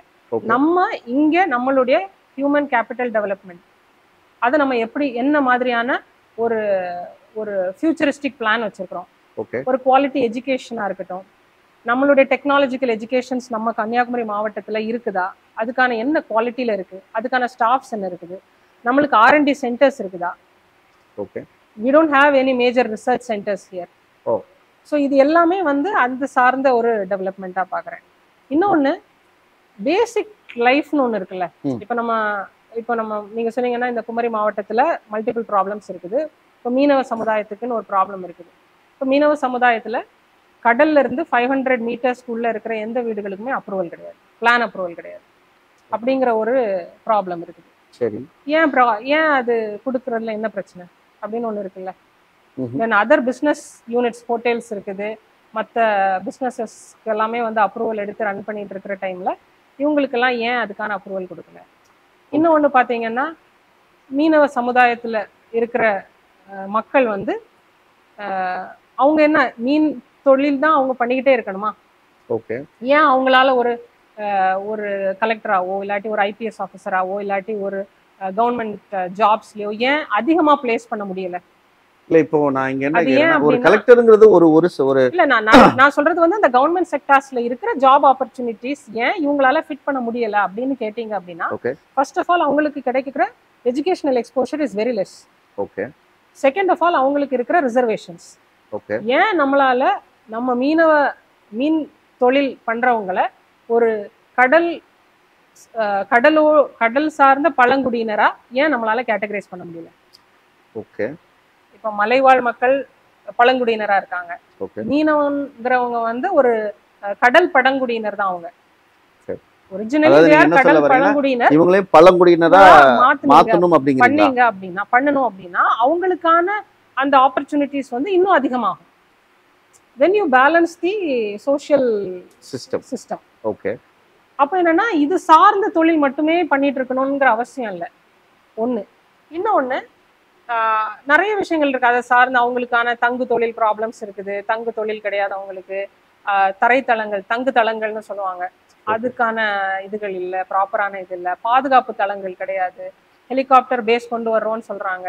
With speed boats and paramedical டீம்ஸோட வச்சிருக்கிறோம் அப்படின்னு சொல்றாங்க. இன்னைக்கு நம்மளுடைய மீனவ தம்பி வந்து கடலுக்குள்ள போய் அவனுக்கு ஏதாவது ஒரு ஆக்சிடென்ட் ஆயிடுச்சுனாலோ இல்லாட்டி ஒரு ஹார்ட் அட்டாக்கோ ஏதாவது ஒரு பர்சனல் இன்ஜுரி ஆயிடுச்சுன்னா கூட ஃபாஸ்டா போய் அவனை வந்து கரைக்கு கொண்டு வரதுக்கான இப்போ நான் நினைக்கிறேன் இது வேற ஏதோ நாடுகள்லயும் வேற எதுவும் கண்ட்ரீஸ் இந்த மாதிரி சிஸ்டம் வச்சிருக்கீங்க? எல்லா கண்ட்ரீஸ்லயுமே இருக்கும் எக்ஸப்ட் ஃபார் அஸ். எல்லா ஆப்பிரிக்கன் கண்ட்ரீஸ்ல கூட இருக்குது அது. நம்ம மீனவ கிராமங்கள்ல அது கிடையாது, இல்லவே இல்லை. இன்னும் ஒரு சக போட்டு தான் அதன் ஸ்பீடுல போய் அவங்கள ரிகவர் பண்ணி கொண்டு வந்து அவங்களுக்கான மெடிக்கல் அசிஸ்டன்ஸ் கொடுத்துட்டு இருக்காங்க. அப்போ நீங்க அண்ணன் சீமான் சொல்றது போலயோ இல்ல உங்க நாம் தமிழர் கட்சி சொல்றது போலயோ திட்டமிட்டு இந்த மீனவர்கள் புறக்கணிக்கப்படுறாங்க அப்படிங்கறத நீங்க நம்ம பார்க்கணும். அவங்களை எல்லாருமே வந்து ஓட்டுக்கான மக்களா தானே அவங்க யூஸ் பண்றாங்க. ஓகே. அதானே பார்க்கணும். இப்ப நீங்க வந்து ஒரு அரசியல்வாதி அப்படிங்கிறவங்க வந்து எங்க இருந்தோ வேற கிரகத்துல இருந்தெல்லாம் குதிக்கல. மக்களோட மக்களா இருக்கிற ஒரு சக மனிதன் தான் இன்னைக்கு ஒரு அரசியல்வாதியா இருக்கிறான். அப்ப அந்த அரசியல்ங்கிறது அந்த மக்களுக்கான பிரச்சனைகளை புரிஞ்சு அதை எந்த மன்றத்துல எடுத்து வைக்கணுமோ அதை கரெக்டான மன்றங்கள்ல எடுத்து வச்சு அதை மக்களுக்கான நலத்திட்டங்களா கொண்டு வந்து பண்ணல அப்படின்னா அவன் எதுக்கு அந்த இடத்துல இருக்கிறான்? இப்ப நான் என்ன கேக்குறேன்னா, ஒரு நாம் தமிழர் கட்சி எம்பியாக நீங்க என்ன மாதிரியான மாற்றத்தை கொண்டு வர முடியும்? நீங்க இப்போ இவ்வளவு தூரம் பார்த்தோம்னா ஒரு ப்ராப்ளம்ஸ் தான் நிறைய பேசியிருக்கோம். ரொம்ப ஹானஸ்டா சொல்லணும். ஏன்னா நீங்களே பிகினிங் ஆஃப் த கான்வர்சேஷன்ல நீங்க என்ன சொன்னீங்கன்னா, am I a solution or am I a problem? இப்போ நீங்க சொல்லும் பொழுது என்னமோ டிஎம்கேவாக இருக்கட்டும் இல்ல இது வரைக்கும் ஆண்ட கட்சிகளாக இருந்தாலும் இந்த மக்களுக்கு எதுவுமே செய்யலை அப்படிங்கிற மாதிரியே சொல்றீங்கல்ல. சரி, நீங்க என்ன செஞ்சிருவீங்க? நான் யாரும் செய்யல அப்படின்லாம் சொல்ல முடியாது. ஏன்னா நானும் இந்த 60-70 ஆண்டு கால திராவிட மாடல்ல தான் வந்து படிச்சு வந்திருக்கேன். எதுவும் செய்யலன்னு சொல்ல முடியாது. ஆனா have they done enough or have they done the right thing அப்படின்னு ஒண்ணு இருக்கு இல்லைங்களா? அந்த இடத்துல வந்து இட்ஸ் a debatable point. அந்த அதுல நான் சொல்லி முடிச்சிடுறேன். அதாவது என்னன்னா, இப்போ நம்ம மீன் வளத்தை மட்டும் பத்தி பேசணும், அதாவது கோஸ்டல் கிராமங்கள் பத்தி. இதுவும் இல்லாம பாத்தீங்கன்னா இப்ப தென்னைன்னு வச்சுக்கோங்களேன். இப்ப ரேஷன்ல வந்து பாம் ஆயில் கொடுத்துட்டு இருக்காங்க. சரி, பாம் ஆயிலுக்கு வந்து சப்சிடிஸ் கொடுக்குறீங்க. சரி, ஓகே. அதை நீங்க வந்து ஒரு ஹவுஸ் ஹோல்டுல அது ஒரு ப்ராடக்டா நீங்க வந்து இன்ட்ரடியூஸ் பண்றீங்க. சரி, ஓகே. ஆனா ஏன் உங்களால கோகனட் ஆயில கொடுக்க முடியல? ஓகே, தேங்காய் எண்ணெய் கொடுக்கலாம், சப்சிடைஸ் பண்ணி கொடுங்க. ஏன்னா தேங்காய் எண்ணெயில தான் உங்களுக்கு வந்து லாரிக் ஆசிட் ஹையா இருக்கு. சரி, தாய்ப்பாலுக்கு அடுத்து லாரிக் ஆசிட் அதிகமா இருக்கிறது தேங்காய் அப்படிங்கறது ரிசர்ச் சொல்லுது. சரி. அப்படி இருக்கிற ஒரு இடத்துல இருந்து நீங்க ஏன் தேங்காய் நீங்க இன்ட்ரோடியூஸ் பண்ணலாம். ஓகே. அது வந்து it reduces dementia. I mean it palm oil actually increases dementia, versus தேங்காய் இஸ் குட் ஃபார் கியூரிங் டிமென்ஷியான்னு சொல்றாங்க. சரி. ஸோ இந்த மாதிரியான மெடிக்கல் பெனிஃபிட்ஸ் இருக்கிற ஒரு ப்ராடக்டை, அதுவும் நம்ம டிஸ்ட்ரிக்டுடைய ஒரு ப்ராடக்டை என்ஹான்ஸ் பண்ண ப்ரோக்ராம்ஸ் தான் இருக்கணுமே தவிர அதை அழிக்கிற விதமான ப்ரோக்ராம்ஸ் இருக்கக்கூடாது. சரி. ஸோ இப்போ நான் எம்பி ஆனா என்ன பண்ணுவோம் அப்படிங்கிற ஒரு கேள்விக்கு வந்து சொன்ன மாதிரி இது எல்லாமே ஒரு ஹைரார்கியல் ஆர்கனைசேஷன். அந்தந்த ரோல்ஸ்க்குன்னு ஒரு ரோல்ஸ் அண்ட் ரெஸ்பான்சிபிலிட்டிஸ், ஒரு ஒரு ஸ்கேலபிலிட்டியான ஒரு ஃபங்க்ஷன்ஸ் இருக்குது. சரி. இது எல்லாமே எந்த இடத்துல ஃபெயில் ஆகுது அப்படின்னா, அது கம்ப்ளீட்டா நீங்க ஆர்கனைஸ் பண்றீங்க இல்லையா, அந்த ஆர்கனைசிங் கேப்பபிலிட்டியில தான் அது வந்து ஃபெயில் ஆகுது. நிறைய விஷயங்கள் மக்களுடைய கோரிக்கைகளா வாங்கப்படுது, ஆனா அது அடுத்த கட்டத்துக்கு எடுத்து போகப்படுதா? Okay. Has it been spoken enough? சரி. Maybe once it is done, has it been spoken enough அப்படிங்கிறது சேலஞ்சிங் क्वेश्चन. நம்ம மக்களுடைய மனங்கள் வந்து மழுங்கடிக்கப்பட்டிருக்கு. We fail to teach them how to think. Okay. ஏன்னா நான் ஒரு அம்மா கிட்ட பேசும்போது அவங்க சொல்றது என்னன்னா, உங்களோட பிரச்சனை என்ன அப்படின்னு கேட்டா, எனக்கு வந்து நல்ல ரோடு இல்லை, லைட் இல்லை அப்படின்னு. எனக்கு என்னுடைய அண்டர்ஸ்டாண்டிங் படி 1947 இருந்து இதுதான் நீட் ஆஃப் தி ஆரா. இன்னைக்கு வரைக்கும் இந்த பிரச்சனை பெருசா தீர்க்கப்படலங்கறீங்களா? இன்னைக்கு வரைக்கும் அதுதான் நீடுனா, ஒண்ணுல பிரச்சனை தீர்க்கப்படல, ஆர் அவங்களுக்கு புதிய பிரச்சனையோ புதிய டிமாண்டோ புதிய நீடோ அவங்களுக்கு இல்ல, தெரியல. ஓகே. ஏன்னா இப்ப நீங்க இந்த நம்ம டிஸ்ட்ரிக்ட் எடுத்து பாத்தீங்கன்னா, do we have public sanitation, proper public sanitation? Okay. எல்லா இடத்துலயும் நல்ல தூய்மையான டாய்லெட்ஸ் இருக்குதா? இல்ல. பாதாள சாக்கடைகள் இல்ல, சாக்கடைகள் வெளியில விடப்படுது. இது ஒண்ணு. கல்வி தரம் எப்படி இருக்கு, மருத்துவ தரம் எப்படி இருக்கு, என் பிள்ளைங்களுக்கு, என்னுடைய பிள்ளைகளுக்கு ஏன் ஒரு நல்ல கல்வி கிடைக்கல, ஏன் என் பிள்ளைங்களுக்கு ஒரு நல்ல மருத்துவம் கிடைக்கல அப்படின்னு அந்த அம்மா என்கிட்ட கேட்டிருக்கலாமே. இப்ப கல்வி தரம் சொல்லும்போது தான் நீங்க மிடில் ஆஃப் த கான்வர்சேஷன் நீங்க சொன்னீங்கல்ல, திராவிட மாடல் என்ன படிக்க வச்சது சொல்றீங்க. இல்ல, திராவிட மாடல் படிக்க வச்சதுன்னு சொல்ல, அவங்க ஒண்ணுமே பண்ணல அப்படின்னு நான் அந்த இடத்துல வந்து நான் ரீடிஃபைன் பண்ண விரும்பினேன். அந்த இடத்துல okay, they have done, maybe they have not done the right thing or not done enough. இல்ல இப்ப இங்க இதுதான் கேள்வியை ஸ்ட்ரைட்டாவே கேட்கிறேன். இப்ப திமுக அதிமுக திராவிடம்னா வேற, திமுகவா இருக்கட்டும் அதிமுகவா இருக்கட்டும், நீங்க எனக்கு ஸ்டாட்டிஸ்டிக்கலா கொடுக்க முடியுமா? எஸ், இவங்க கொடுத்த கல்வினால இவ்வளவு பெரிய வளர்ச்சி நடந்திருக்கு அப்படின்னு சொல்லக்கூடிய அந்த ஸ்டாட்டிஸ்டிக்கல் டேட்டா, அது ஒரு அனாலிசிஸ் கொடுக்க முடியுமா? அப்படி இல்லை அப்படின்னா, இன்னைக்கு அது உண்மையிலேயே அவங்க கொடுத்ததை வந்து அவங்களே பின்னாடி இழுத்து பிடிச்சி நாசமாக்கிட்டு இருக்காங்களா அந்த கல்வியை? எப்படி பாக்குறீங்க நீங்க? கல்வி நிறைய எங்க மாவட்டத்துல அதிகமான கல்லூரிகள் இருக்கு. ஓகே. நிறைய அரசு கலை கல்லூரிகள் இருக்கு. ஓகே. பெண்கள் வந்து அதிகமான படிச்சவங்க. சரி. நிறைய வீடுகள்ல நீங்க போய் பாத்தீங்கன்னா மினிமம் ஒரு யூஜி இல்லாட்டி ஒரு பிஜியாவது இருக்கும். சரி. அந்த அளவுக்கு நிறைய பெண்கள் வந்து படித்த பெண்கள் இருக்காங்க. சரி. Youth are all educated. சரி. ஆனா அதான் சொல்றேன், அந்த தரத்துல இருக்கா அப்படின்னு கேட்டா, நீங்க சொன்ன மாதிரி அந்த கிராஃப் ஹஸ் டிக்ளைன்ட் தான் சொல்லுவேன். Okay. Maybe it was started in a good intention, it didn't sustain for its purpose. Okay. அதனால இன்னைக்கு வந்து it got compromised in big time. Compromised. அப்போ அந்த இடத்துல வந்து உங்களுக்கு கரெக்டான ஒரு குவாலிட்டியான கல்வி கிடைக்கல. சோ அதனால அவங்களுக்கு இப்ப அந்த ஸ்கில்ஸ் டெவலப் ஆகல. இல்ல இன்னைக்கு பிரைவேட் ஸ்கூல்ஸ் எல்லாம் உங்களுக்கு அந்த ஆப்பர்ச்சுனிட்டிஸ் ப்ரொவைட் பண்ண தானே செய்யறாங்க. இப்ப தனியார் இதை வந்து நம்ம அந்த அளவுக்கு இதா பார்க்கணுமா? இப்ப தனியார் பள்ளிகளை போய் சேர்த்துக்கலாம்ல, நம்ம என்ன பிரச்சனை? தனியார் பள்ளியில சேர்த்து நீங்க என்ன ஆக்க போறீங்கன்னு ஒண்ணு இருக்குல்ல. Are you making them again like machines? இன்னைக்கு நீங்க சொல்லுங்க, உங்களுக்கு தெரிஞ்ச தனியார் பள்ளிகள்ல தனியார் கல்லூரிகள்ல எத்தனை பேர் பட்ஜெட்ஸ் எடுத்து அவங்க பிள்ளைங்களுக்கு சொல்லி கொடுத்தாங்க? ஒரு 4 மணி நேரம் அதுக்குன்னு ஒதுக்கி ஒரு 5th 6th ஸ்டாண்டர்ட்ல இருந்து ஒரு சென்ட்ரல் கவர்மெண்ட் பட்ஜெட்டையோ ஒரு ஸ்டேட் கவர்மெண்ட் பட்ஜெட்டையோ எடுத்து நல்ல டீடைல்டா. ஏன்னா see, if you are not able to link your life with politics, you miss out a lot. Okay. இதுதான் என்னோட பட்ஜெட். இந்த பட்ஜெட்ல சே ஃபார் எக்ஸாம்பிள் எஜுகேஷனுக்கு இதை ஒதுக்கி இருக்காங்க, இந்த எஜுகேஷன்ல இந்த செக்டாருக்கு இதை ஒதுக்கி இருக்காங்க, இப்போ டிஜிட்டைசேஷன் ஆஃப் சம் வெர்டிகலுக்கு ஒதுக்கி இருக்காங்க அப்படின்னா இது வந்து ஆக்சுவலா மெட்டீரியலைஸ் பண்ணப்பட்டுச்சுதா?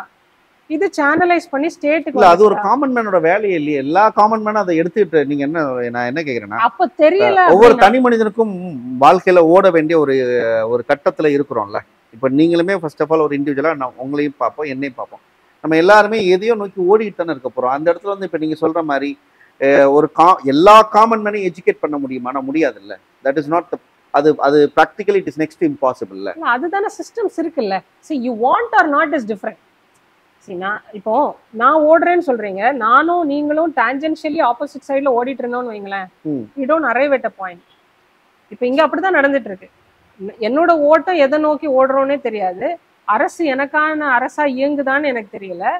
இதுல பெரிய ஒரு டிஃபரன்ஸ் இருக்கு, ஒரு பெரிய கேப் இருக்கு. அப்போ இந்த கேப்பை குறைக்கணும் அப்படின்னா நம்மளுடைய எஜுகேஷன் சிஸ்டம்ல சில விஷயங்களை கொண்டு வரணும். இப்போ மேபி 30 இயர்ஸ்க்கு முன்னாடி பாலிடிக்ஸை வந்து ஸ்கூல்ஸ்ல காலேஜஸ்ல பேசுவாங்க, நிறைய பேர் பாலிடிக்ஸ்ல இருப்பாங்க, டைரக்ட் பாலிடிக்ஸ்ல என்கேஜ் ஆவாங்க. இப்போ உள்ள ஜென்ரேஷன்ல ஸ்கூல்ல there is no political talks, காலேஜ்ல நோ அவேர்னஸ் அபவுட் பாலிடிக்ஸ். இப்போ இந்த பாலிசி வந்து என்னுடைய மாவட்டத்துக்கான பாலிசியா, இந்த இந்த பட்ஜெட் வந்து is it enough for my state, சரி is this budget enough for my community சொல்றீங்களா? ஓகே, இது நான் வந்து ஒரு ஜஸ்ட் ஒரு எக்ஸாம்பிளா சொல்றேன். அந்த மாதிரி நீங்க அந்த குழந்தைங்களை ஸ்கூல்ல இருந்தே you need to link them with politics. அப்பதான் அந்த அம்மா 60 வயசுலயும் எனக்கு ரோடு வேணும் லைட் வேணும்னு கேட்காம இவனுக்கு தெரியும் என்ன வேணும்னு கேட்க தெரியும். Okay. When he starts to question, then the other side of the table is responsible to answer. Okay. இப்போ இந்த ரெஸ்பான்சிபிலிட்டியே கிடையாது. Okay. இவனுக்கு என்ன வேணும்னு தெரியாது, நமக்கு நமக்கு என்ன வேணும் நமக்கு தெரியாது, அவங்களுக்கு வந்து உங்களுக்கு என்ன வேணும்னு தெரியாததுனால நான் தர்றதை தந்துட்டு போறேன். Be happy with it. So you settle for what is available. You don't demand. Okay. The compromises are made very easily. சொல்ல வரீங்க. இப்போ பட்ஜெட்னு சொன்னீங்கல்ல, முதல்ல ஒரு எம்பியோட பேசிக் அந்த ரோல்ஸ் அண்ட் ரெஸ்பான்சிபிலிட்டிஸை ரொம்ப சிம்பிளா டிஃபைன் பண்ண முடியுமா முதல்ல? எம்பிங்கிறது வந்து again it's a voice of people தான். ரைட். ஸோ இப்போ என்னோட மாவட்டத்தில் இருக்கிற எல்லா பிரச்சனைகளையும் நான் எப்படி ஒரு சொல்யூஷன் கொடுக்க போறேன் அப்படிங்கிறத என்னுடைய ஒரு அப்ஜெக்டிவா இருக்கும். சரி. இதை நான் எப்படி இன்ஃப்ளூயன்ஸ் பண்ண போறேன், எப்படி இதை ஆர்கனைஸ் பண்ண போறேன், can it be done through a normal legislative process, or இதை ஒரு மக்கள் திரள் போராட்டமாக தான் இதை வந்து முன்னிறுத்தி பண்ண முடியுமா அப்படின்னா we are prepared for both. Okay, ரெண்டு விதமாகவும் நீங்க யோசிச்சு வச்சிருக்கேங்கிறீங்க. அதாவது என்னால ஒரு பிரச்சனைக்கு வந்து இன்ஸ்டிடியூஷனல் ஆங்கிள் என்னால சொல்யூஷன் கொடுக்க முடியவில்லை என்றால் நான் மக்கள் ரீதியாக அந்த, ஏன்னா because I am a people's politician. நான் வந்து யாருடைய பிள்ளையோ யாருடைய வழி வந்த அரசியல்வாதியோ கிடையாது. நான் இங்கிருந்து வந்த ஒரு பாட்டம் அப் பர்சனா தான் நான் ப்ரொஜெக்ட் பண்ண விரும்புறேன், பார்க்கப்படவும் விரும்புறேன். நான் இந்த இந்த தெருவில் இந்த மக்களோட மக்களாக தான் இருக்கிறேன். So I should be accessible first. Okay, அது ரொம்ப முக்கியம் ஒரு பொலிட்டிஷியனுக்கு. ஒரு இன்னைக்கு அப்போ நீங்கள் ஆக்சசபிள்னு சொல்லும்பொழுது இன்னைக்கு உள்ள கரண்ட் சிஸ்டத்தில் வந்து அந்த எம்பிஸோ எம்எல்ஏஸோ அவங்க அவ்வளோ ஈஸியாக மக்கள் வந்து எளிதாக அணுக முடியாத ஒரு சூழலை தான் இருக்காங்க அப்படிங்க. அப்படிதான் நிறைய எங்கள் மாவட்டத்தில் அப்படிதான் இருக்கு. Okay, it is like that. சரி, இன்னைக்கு சீமானன் சொல்ற மாதிரி என்னுடைய வலி உணராதவன் என் தலைவனாக இருக்க முடியாது. ஓகே, என் வலியை உணர்ந்துட்டாங்க அந்த அந்த ஐடியாலஜி ஸ்ட்ராங்கா ஏத்துக்கிறீங்க 100%. என் வலி உணராதவன் என் தலைவனாக இருக்க முடியாது. என் வலியை உணர்ந்திருந்தாங்கன்னா இன்னைக்கு இவ்வளோ நடக்கிற நாசக்கார வேலைகள் எதுவுமே நடக்காது. இன்னைக்கு மலைகள் ஏன் அறுக்கப்படுது, இன்னைக்கு ஏன் என்னுடைய வளங்கள் கொள்ளையடிக்கப்படுது, இன்னைக்கு ரோட்ல ஒரு உயிர் செத்து கிடந்தாலும் அதுக்கு எந்த ஒரு விலையே இல்லை. என் போட்டுகள் வந்து பிடிக்கப்படுது, என் மீனவன் சுட்டு கொல்லப்படுறான், எதுக்குமே ஒரு இது இல்லை அப்படின்னா உனக்கு வலிக்கல அப்படின்னா நீ எப்படி எனக்கானவனா இருப்பேன்? ஓகே, அப்ப நீ யாருங்கிற கேள்வியை வச்சுதான் ஆகணும் அப்படிங்கிறீங்க. சரி, இப்போ ஒரு எம்பியா வந்து பார்த்தோம்னா ஒரு எம்பிக்கு வந்து 25 கோடி ரூபாய் கொடுப்பாங்களாம். ஐம் ஷுர் உங்களுக்கு அது நல்லா தெரிஞ்சிருக்கும்னு நினைக்கிறேன். இப்போ நீங்க ஒரு எம்பி ஆயிட்டீங்க, ஸோ ஒரு வருஷத்துக்கு 5 கோடி ரூபாய் உங்களுக்கு கொடுக்குறாங்கன்னு சொல்ல முடியுது. கன்னியாகுமரியில உள்ள பல பிரச்சனைகள் இருக்கும்ல, அதுல எந்த மாதிரியான பிரச்சனைக்கு இந்த நீங்க இதை சரியா ஓகே எனக்கு இந்த அமௌண்ட் கிடைச்சா நான் இதை சரி பண்ணுவேன் அப்படின்ட்டு எதுவும்? ஏன்னா 25 கோடிங்கிறது இட்ஸ் அ பிக் அமௌண்ட். ஹானஸ்டா சொல்லணும்னா 5 கோடி ரூபாய் அப்படிங்கிறது ஒரு வருஷத்துக்குன்னு சொல்லும் பொழுது ஒரு 25 கோடி ரூபாய் எம்பி வந்து அவங்க 5 வருஷம் ஆட்சியில் அவங்களுக்கு கிடைக்கிறாங்கன்னு சொல்லும்போது இட்ஸ் ரியலி பிக் அமௌண்ட். அதை வச்சு நிச்சயமா ஒரு பெரிய ஒரு சரியான விஷயத்த பண்ண முடியும் நம்புறீங்களா? அப்படி பண்றதா இருந்தா எதற்கு நீங்க ஃபோக்கஸ் கொடுப்பீங்க? ஸோ நீங்க I'll சொல்ற try to இந்த create a permanent solution. So நீங்க சொல்றது வந்து MP LADS local area development ஸ்கீமுக்கு அடியில் வர்ற இந்த ஃபண்ட். ஓகே. இந்த ஃபண்டுக்குன்னு சில ஸ்ட்ரக்சர் இருக்கு. ம். இந்த ஃபண்டு நீங்க சொன்ன மாதிரி வருஷத்துக்கு வர்ற 5 crores வந்து I cannot direct to one project. Okay. ஒன்னு it is disbursed under 2 terms. Okay. And again only I can spend say 50 lakhs on one project. That can be extended up to 1 crore depending upon the project's credibility and requirement. சரி. அப்போ இதை வந்து நம்ம நிறைய ப்ராஜெக்ட்ஸாக தான் பிரித்து நம்ம கொடுக்க முடியும். அப்போ அதில் எல்லா விதமான விஷயங்களையும் நம்ம வந்து அனலைஸ் பண்ணி பார்க்கலாம். அதாவது டைவர்சிஃபைட் இன்வெஸ்ட்மெண்ட்டாக தான் பண்ண முடியும். இன்வெஸ்ட்மெண்ட் இல்லை, அது வந்து வெல்ஃபேர். Welfare correct. அது ஒரு வெல்ஃபேராகவே நம்ம வந்து டைவர்சிஃபைடாக தான் அதை நம்ம பார்க்க முடியும். அதனால நீங்கள் என்கிட்ட இப்போ நீங்கள் ஸ்பெசிஃபிக்காக 1 2 3ன்னு சொன்னால் அப்படி பண்ண முடியாது. Okay. We need to analyze and list out all the projects as a welfare projects, and then we need to take precedence. And இப்போ இது எல்லாமே ஃபர்ஸ்ட் இயர்லேயே வர முடியாது, all 5 years இதை நம்ம டைவர்சிஃபை பண்ணி. இன்னொரு இன்ட்ரெஸ்டிங்கான செக்டாரை நான் உங்கள்ட்ட ஸ்ட்ரெயிட்டாக கேட்குறேன். சாராய பொருளாதாரத்தை பற்றி நீங்கள் என்ன நினைக்கிறீங்க? அதுவும் குறிப்பாக அரசே எடுத்து நடத்துறது. இப்படி சொல்லலாம். அது ஏன்னா இதுவும் வளர்ச்சி தானே. இங்கே நல்லா கேட்டீங்கன்னா இன்னைக்கு தமிழ்நாட்டில் one of the highest profit yielding எனக்கு எவ்வளோன்னு தெரியல. ஆனால் இன் நம்பர் ஆஃப் சேல்ஸ், நீங்கள் சேல்ஸ் அண்ட் மார்க்கெட்டிங்கில் இருந்ததுனால உங்களுக்கு இந்த கேள்வி சரியாக இருக்கட்டும். இன் டேர்ம்ஸ் ஆஃப் வால்யூம்ஸ் பார்த்தீங்கன்னா எங்கேயோ இருக்குது. இந்த வருஷம் பார்த்தீங்கன்னா 2022-23 பார்த்தீங்கன்னா 60,000 கோடி ரெவன்யூ பண்ணியிருக்கிறாங்க. அப்போது இதன் மூலமாக வர்ற வருமானம் இந்த நாட்டுக்கு தான், இந்த தமிழ்நாட்டுக்கு திரும்ப இது பண்ணி இது பண்ணும் என்ன சொல்றது, இந்த பொருளாதாரத்தை வளர்க்க தானே செய்யறாங்க. பொருளாதாரத்தை வளர்ந்தா ஏன் நம்ம முதல்வர் போய் இன்வெஸ்ட்மெண்ட்டை கூட்டிட்டு வர்றாரு? பொருளாதாரம் நல்ல இல்ல, இது ஒரு இண்டஸ்ட்ரி, பல இண்டஸ்ட்ரீஸ் இருக்கு. நான் சாராய பொருளாதாரத்தை பத்தி கேட்கிறேன் உங்கள்ட்ட குறிப்பா. அதுக்கு நீங்க ரொம்ப பெருமைப்படுறீங்களா? சாராய பொருளாதாரத்துல தான் நம்ம ஸ்டேட் இயங்குது அப்படிங்கறது இல்ல. எல்லாமே இங்க விற்பனைக்குன்னு சொல்லும் பொழுது பிஎஸ்யூஸே கிடையாது. எல்லா பிஎஸ்யூஸையும் க்ளோஸ் பண்ணிட்டு வர்றீங்க. இன்னைக்கு பிஎஸ்என்எல் கிடையாது, போஸ்டல்ஸ் கிடையாது. இல்ல, BSNL is not limited to Tamil Nadu ஸ்டேட்னா. ஜெனரலி வந்து பிஎஸ்யூஸே கிடையாது. ஆனா government is running an institution which is TASMAC. How is it seen? ஆமா, அதான் கேக்குறேன். இப்போ இது வந்து ஒரு விஷனரி திங்கிங்கா தான் நான் பாக்குறேன். ஏன்னா வேற எந்த ஸ்டேட்லயுமே இது கிடையாதுல்ல. தமிழ்நாடு ஸ்டேட்மெண்ட் அதை பொறுப்படுத்தி விக்குதுன்னா அதுல தான் அவங்க வந்து they are able to make more money.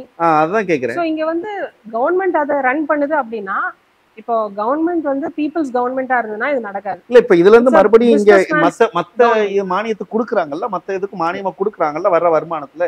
இப்ப அப்படித்தானே செய்ய முடியும். இப்போ நஷ்டத்துல இயங்கக்கூடிய ஒரு டிரான்ஸ்போர்டேஷன் எடுத்துக்கோங்க. இப்ப டிரான்ஸ்போர்டேஷன் வந்து எனக்கு தெரியும் நஷ்டத்துல தான் இயங்கிட்டு இருக்கும். ஏன்னா பல then you do voters politics, vote bank politics தான் பண்றீங்க. எந்த இடத்துல மானியம் கொடுக்கணுமோ அது உங்களுக்கு என்னன்னே தெரியல. நாங்க என்னைக்கு ஒத்துக்கல, நாங்க ஓட் பேங்க் பாலிடிக்ஸ் பண்ணல. அதான் நான் கேட்கிறேன். அதான் இங்க நடந்துகிட்டு இருக்கு. இப்ப நீங்களுமே இப்ப நான் என்ன கேட்கிறேன்னா, நீங்களுமே ஓட் பேங்க் பாலிடிக்ஸ்ல தான் வந்திருக்கீங்க. நம்ம எதுக்கு வந்திருக்கோங்கிறது தாண்டி நம்ம எதை செய்ய போறோம்னு ஒண்ணு இருக்குல்ல. பாலிடிக்ஸ்னு வந்தாலும் நம்ம அதுல என்ன செய்யணும்னு ஒண்ணு இருக்குல்ல. கண்டிப்பா டூஸ் அண்ட் டோன்ட்ஸ் சில விஷயங்கள் இருக்கு. அந்த அடிப்படையில பார்க்கும்போது இந்த டாஸ்மாக் பொருளாதாரம் சொல்றது ரொம்ப ஒரு கேவலமான ஒரு பொருளாதாரம். இல்ல, நான் என்ன கேட்கிறேன்னா, இப்ப நாளைக்கு நீங்க வந்துட்டீங்க, இப்படி வச்சுக்கலாம், பிளண்டாவே உங்களை இன்டரப்ட் பண்ணி கேட்கிறேனே. இப்போ நாம் தமிழர் கட்சி ஆட்சிக்கு வந்துருச்சு. அண்ணன் சீமான் வெளிப்படையாக சொல்லியிருக்காரு, என்னோட முதல் கையெழுத்தே மதுவிலக்கு தான் அப்படின்ட்டு. இங்க தமிழ்நாட்டில் பார்த்தீங்கன்னா இந்த சாராய பொருளாதாரம் தான் முதன்மையா இருக்கு.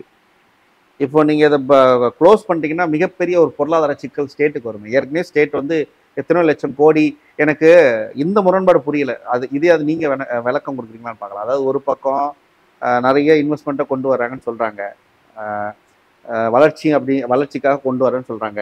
இன்னொரு பக்கம் கடனும் நிறைய இருக்குன்னு சொல்றாங்க.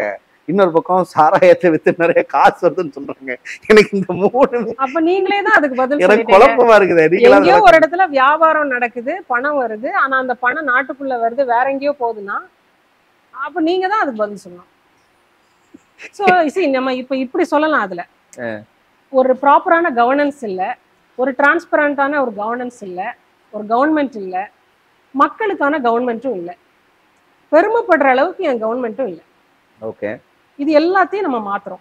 இப்ப அண்ணன் சீமான் அண்ணன் சொல்ற மாதிரி இருக்கிற வீட்டுக்கு வெள்ளை அடிக்க நாங்க வரல.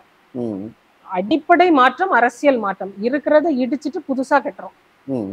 அப்ப அது வந்து எங்களுக்கு ஒரு லாங் டேர்ம் பிளான். இப்ப நீங்க கண்டிப்பா. என்கிட்ட வந்து இந்த 70 கால திராவிட அரசியல் பண்ணியிருக்கிறத நீங்க வந்து 1 வருஷத்துலயோ 5 வருஷத்துலயோ மாத்திருவீங்களா அப்படின்னு கேட்டா இல்ல. கண்டிப்பா. அது அதுக்கான விதைகள், அதுக்கான ம். நல் விதைகள் நட்டப்பட்டு கொண்டு இருக்கிறது. ம். அது நாங்க ஆட்சிக்கு வரும்போது இன்னும் நடுவோம், ஓகே. அதிகப்படுத்துவோம். அதை படுத்தி ஒருவேளை டாகூர் சொன்ன மாதிரி நான் விதைக்கும் விதையின் மரத்தின் நிழலில் நான் கூட உட்கார மாட்டேன், ஆனா என் சந்ததியினர் உட்காருவார்.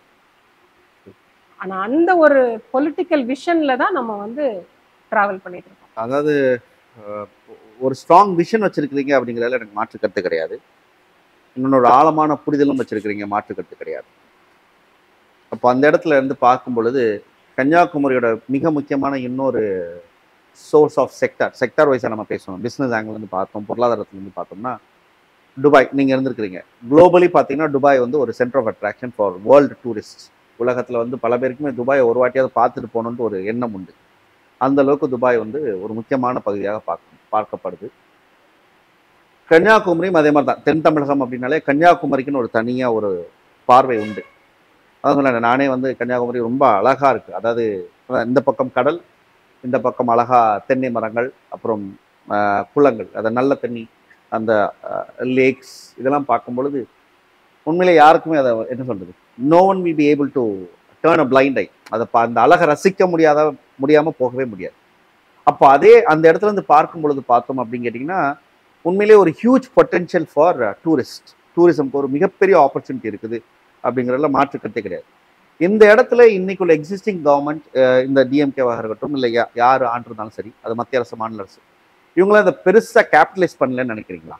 நிச்சயமா இல்ல. இப்போ நீங்க சொன்ன மாதிரி திரிவேணி சங்கமம்னு சொல்லுவாங்க, முக்கடலும் சங்கமிக்கும் இடம் வந்து கன்னியாகுமரி தான். அது ஒரு பிரத்யேக யூனிக் பியூட்டி ஆஃப் கன்னியாகுமரி, முக்கடல் சங்கமம் அப்படிங்கிறது. சன்செட் சன்ரைஸ் பாயிண்ட்ஸ் கன்னியாகுமரியில இருக்கு. இந்த மாதிரி இயற்கையாவே அமைஞ்ச நிறைய விஷயங்கள் நம்ம கன்னியாகுமரி மாவட்டத்தில் இருக்கு. சொன்ன மாதிரி 4 திணைகள், 5 திணைகள்ல 4 திணைகளை உள்ளடக்கிய ஒரு மாவட்டம் எங்களுடைய கன்னியாகுமரி மாவட்டம். ஆனா இது எல்லாத்தையுமே தாண்டி டூரிசம் அப்படின்னு பார்த்தா ஒரு மெடிக்கல் டூரிசம் இருக்கா, ஒரு எஜுகேஷனல் டூரிசம் இருக்கா, ஒரு ஆர்ட்ஸ் அண்ட் கல்ச்சர் டூரிசம் இருக்கா அப்படின்னா இல்ல. ஓ, குமரிக்கண்டம்னு சொல்லக்கூடிய குமரிக்கண்டத்துல முதல் சங்கம் வளர்த்து எடுத்த குமரிக்கண்டம் இருக்கக்கூடிய இடத்துலயே உங்களுக்கு பாத்தீங்கன்னா ஆர்ட்ஸ் அண்ட் கல்ச்சர் டூரிசம்னு ஒண்ணு இல்ல. In fact, sorry to interrupt, in fact நான் வந்து ஒரு ஒரு தமிழ் ஆய்வு இதை படிக்கும் பொழுது திருவள்ளுவரே இங்க தான் பிறந்தார் அப்படின்னு சொல்லுவாங்க. ஆமா, அப்படிதான் எங்க டிஸ்ட்ரிக்ட்ல தான் பிறந்ததாக சொல்லப்படுது. அது கேட்கும்பொழுது எனக்கு ரொம்ப, அதாவது என்ன சொல்றது, அதான் சொல்ல திருமறை உலகத்துக்கே பண்பாடு சொல்லி கொடுத்த திருமறை நூல்னா திருவள் இதுதான். ஜஸ்ட் டு கண்டினியூ அந்த பாயிண்ட்ல, இப்போ மெடிக்கல் டூரிசம்னு பாத்தீங்கன்னா Siddha is very significant practice in Kanyakumari district. Oh சரி, ஓகே. இப்போ இங்க இருந்து ஒரு 100 கிலோமீட்டருக்கு உள்ள இருக்கிற கேரளா மாநிலத்துல நிறைய மெடிக்கல் டூரிசம்காக வெளிநாடுகள்ல இருந்து வர்றாங்க. ஆனா அதே இதை நம்மளால கன்னியாகுமரி மாவட்டத்துல கொண்டு வரல. ஓகே. இருந்த இருக்கிற ஆட்சியாளர்களும் யாருமே அதுக்கான முயற்சிகளை எடுக்கல, அதுக்கான பிளானும் அதுக்கான இன்வெஸ்ட்மெண்ட்ஸும் பண்ணல. மெடிக்கல் டூரிசமே இல்ல நம்ம கிட்ட. ஏன்னா நம்ம டிஸ்ட்ரிக்ட்ல அதிகமான எக்ஸ்பீரியன்ஸ்ட் நல்ல குவாலிஃபைட் டாக்டர்ஸ், ப்ரொஃபஷனல்ஸ் நிறைய பேர் இருக்காங்க. அப்படி இருந்தும் நம்ம கிட்ட அது இல்லை அப்படின்னா ஒரு விஷனரி லீடர் இல்லை அப்படின்னு தான் அர்த்தம். எஜுகேஷனல் டூரிசம்னு பாத்தீங்கன்னா நம்ம கிட்ட இருக்கிற ஒரு பெரிய ரிசர்ச் அண்ட் டெவலப்மெண்ட் சென்டர்ஸ் எதுவுமே கிடையாது. இப்ப பக்கத்துல இருக்கிற மணவாளக்குறிச்சி இருக்குது. This is prone to huge risk for attracting cancer. நிறைய கேன்சர் பேஷண்ட்ஸ் இருக்காங்க. ஏன்னா அதனுடைய ரேடியோ ஆக்டிவ் எலிமெண்ட்ஸ் அங்க ஜாஸ்தியா இருக்கு. எது சொல்றீங்க, திரும்ப சொல்லுங்க? மணவாளக்குறிச்சிங்கிற ஒரு இடத்துல ரேடியோ ஆக்டிவ் எலிமெண்ட் அதிகமா இருக்கிறதுனால அங்க வந்து ஐஆர்இஎல் இருக்குது. ரேரர் எலிமெண்ட் எடுக்கிற ஒரு ஆமா. ஓகே. சோ அங்க வந்து நிறைய கேன்சர் கேசஸ் நிறைய இருக்கு, பேஷண்ட்ஸ் நிறைய இருக்காங்க. ஆனா இன்னுமே நம்மள்கிட்ட ஒரு பெரிய கேன்சர் ரிசர்ச் சென்டர் அங்க இல்லை. ஓகே. ஒரு பப்ளிக் அவேர்னஸ் கிரியேட் பண்றதுக்கான எந்த ஒரு ஸ்கீம்ஸும் அங்க இல்ல ஒரு பப்ளிக் ஹெல்த்ல இருந்து அந்த மக்களுக்கு வந்து ஒரு periodic test and scientific understanding of அவங்களோட ஹெல்த் எப்படி இருக்கு அப்படிங்கிற சிஸ்டம் இல்லை. ஓகே. அப்ப இது எதுவுமே வந்து ஒரு விஷனரி லீடர், ஒரு பேஷனேட் லீடர்ஷிப் இல்லாததுனால உள்ள கேப்ஸ். ஓகே. ஒரு ஆர்ட்ஸ் அண்ட் கல்ச்சருக்கான டூரிசம் கிடையாது நம்ம மாவட்டத்துல. ஸோ இது எல்லாமே நம்ம வந்து பாக்குறோம். இந்த இடத்துல எல்லாமே வந்து கேப்ஸ் இருக்கு. இது எல்லாத்தையுமே நம்ம ஃபில் பண்றதுக்கான எல்லா இவ்வளவு விஷயங்களை இந்த முயற்சிகளையும் மக்கள் நம்ம கிட்ட உங்களால புரிய வைக்க முடியும் நம்புறீங்களா? ஏன் நீங்க பண்ண முடியாது? எனக்கே வந்து இது கேட்கும் பொழுது ஏதோ நிறைய பேசுன மாதிரி தோணுதே. நிச்சயமா பண்ணலாம், நிச்சயமா பண்ணலாம். See, நீங்க அதான் சொல்றீங்களா, நீங்க டாஸ்மாக கொடுத்து ம். திஸ் இஸ் யுவர் லைஃப் அப்படின்னு நீங்க கொடுக்குறீங்க. அது இல்ல. நீங்க உங்களோட சந்ததியினர் நல்லா செழிப்போடவும் இழிவில்லாமலும் நேர்மையோடும் வாழ்றதுக்கான எல்லா இதையும் நாம் தமிழர் கட்சி பண்ணோம். சரி, வேற என்ன மாதிரியான விஷயங்கள்ல வந்து கன்னியாகுமரி புறக்கணிக்கப்படுறதா நினைக்கிறீங்க திட்டமிட்டு? குறிப்பா அந்த ரயில்வே செக்டார்ஸ் எல்லாம் திட்டமிட்டு புறக்கணிக்கப்படுறதா நினைக்கிறீங்களா? இப்ப நம்ம இருக்கிற நம்மளுடைய கன்னியாகுமரி, நாகர்கோவில், திருநெல்வேலி இந்த மூணுமே வந்து திருவனந்தபுரம் கோட்டத்துல தான் இருக்குது. ஓ சரி. நீங்க பாத்தீங்கன்னா இங்க வர்ற எல்லா மேஜர் எக்ஸ்பிரஸ் ரயில்ஸ்மே மிட் நைட் இல்லாட்டி வெரி ஏர்லி மார்னிங் அப்படி போகுது. அதனால எந்த பெரிய பொருளாதார பெனிஃபிட்டுமே வந்து நம்ம மாவட்டத்துக்கு கிடையாது. ஓகே. அப்போ ஆனா இது ஒரு பேக்யார்டா யூஸ் பண்ணப்படுது. அதுக்கு பதிலா if this is connected with Madurai கோட்டம், இதுக்கு பெட்டரான ரயில் கனெக்டிவிட்டிஸ், நிறைய increased rail connectivities and links பண்ணலாம். ஓகே. அண்ட் இது வந்து மோர் ப்ராஃபிட் மேக்கிங் ஸ்டேஷன்ஸ் சொல்றாங்க. இந்த மூணு பிளேசஸ்மே இது மதுரையோட சேர்க்கும் போது நம்மளோட ப்ராஃபிட்டபிலிட்டி ஃபார் தி ஸ்டேட்டும் வந்து கூடும். ஓ, இது வந்து இன்னைக்கு வரைக்கும் பெரிய அளவுல புறக்கணிக்கப்பட்டிருக்கு, திட்டமிட்டே புறக்கணிக்கப்பட்டிருக்குங்கிறீங்க. Not spoken enough. ஓகே. அதான் நம்ம வந்து பேசும்போது இந்த ஆர்கனைசிங் கெப்பாசிட்டி தான் நம்ம பேசுறோம். இங்க ஒரு விஷயத்தை எவ்வளவு நாள் பேசுறோம், எவ்வளவு இன்ஃப்ளூயன்ஸ் பண்றோம், எப்படி அதை வந்து கன்க்ளூட் பண்றோங்கிறது தான் வந்து ப்ராசஸ். ஓகே. ஒரு வாட்டி பேசிட்டு அதுக்கப்புறம் போயிட்டோம் அப்படின்னா then you are not a part of a solution, you are still a part of problem. ஒரு ஸ்டேட் பார்ட்டியை எதற்காக ஒரு மத்திய பாராளுமன்ற எலெக்ஷனுக்காக கான்டெஸ்ட் பண்ணும்பொழுது எதற்காக ஒரு மாநில கட்சியை வெல்ல வைக்கணும் லோக்சபா எலெக்ஷனுக்கு? சரி, இப்போ என்னுடைய இப்படி பார்க்கலாமே, இப்போ இருக்கிற ஒரு டெமோக்ராட்டிக் ஸ்ட்ரக்சர்ல ஒன்றியம் அப்படிங்கிறது இருக்குது, அது இன்றியமையாதது. ஒன்றிய அரசு இருக்குது, அதுக்கப்புறம் அதோடைய பவர்ஸ் இருக்குது, அதை நம்ம டீசென்ட்ரலைஸ் பண்ணி ஸ்டேட் பவர்ஸ்க்கு கொண்டு வர்றோம், அதுக்கப்புறம் அதுலேருந்து டிஸ்ட்ரிக்ட் பவர்ஸ்க்கு கொண்டு வர்றோம், அதுக்கப்புறம் உங்களுக்கு வந்து டவுன் வில்லேஜ் வரைக்கும் நம்ம போகுது. அப்படிதான் நம்ம ஹைரார்கியல் ஸ்ட்ரக்சர் இருக்குது. இப்போ இந்த ஸ்ட்ரக்சர்ல எல்லா இடத்துலையுமே எங்களோட வாய்ஸஸ் கேட்கணும், எங்களோட இடத்துல ரெப்ரசன்டேஷன் பண்ணப்படணும். அப்படி பண்ணப்படலை அப்படின்னா நம்மளுடைய அடிப்படை பிரச்சனைகள் அங்க வந்து என்ன சொல்றது, அதுக்கு ஒரு வேல்யூவே இல்லாம போயிடும்.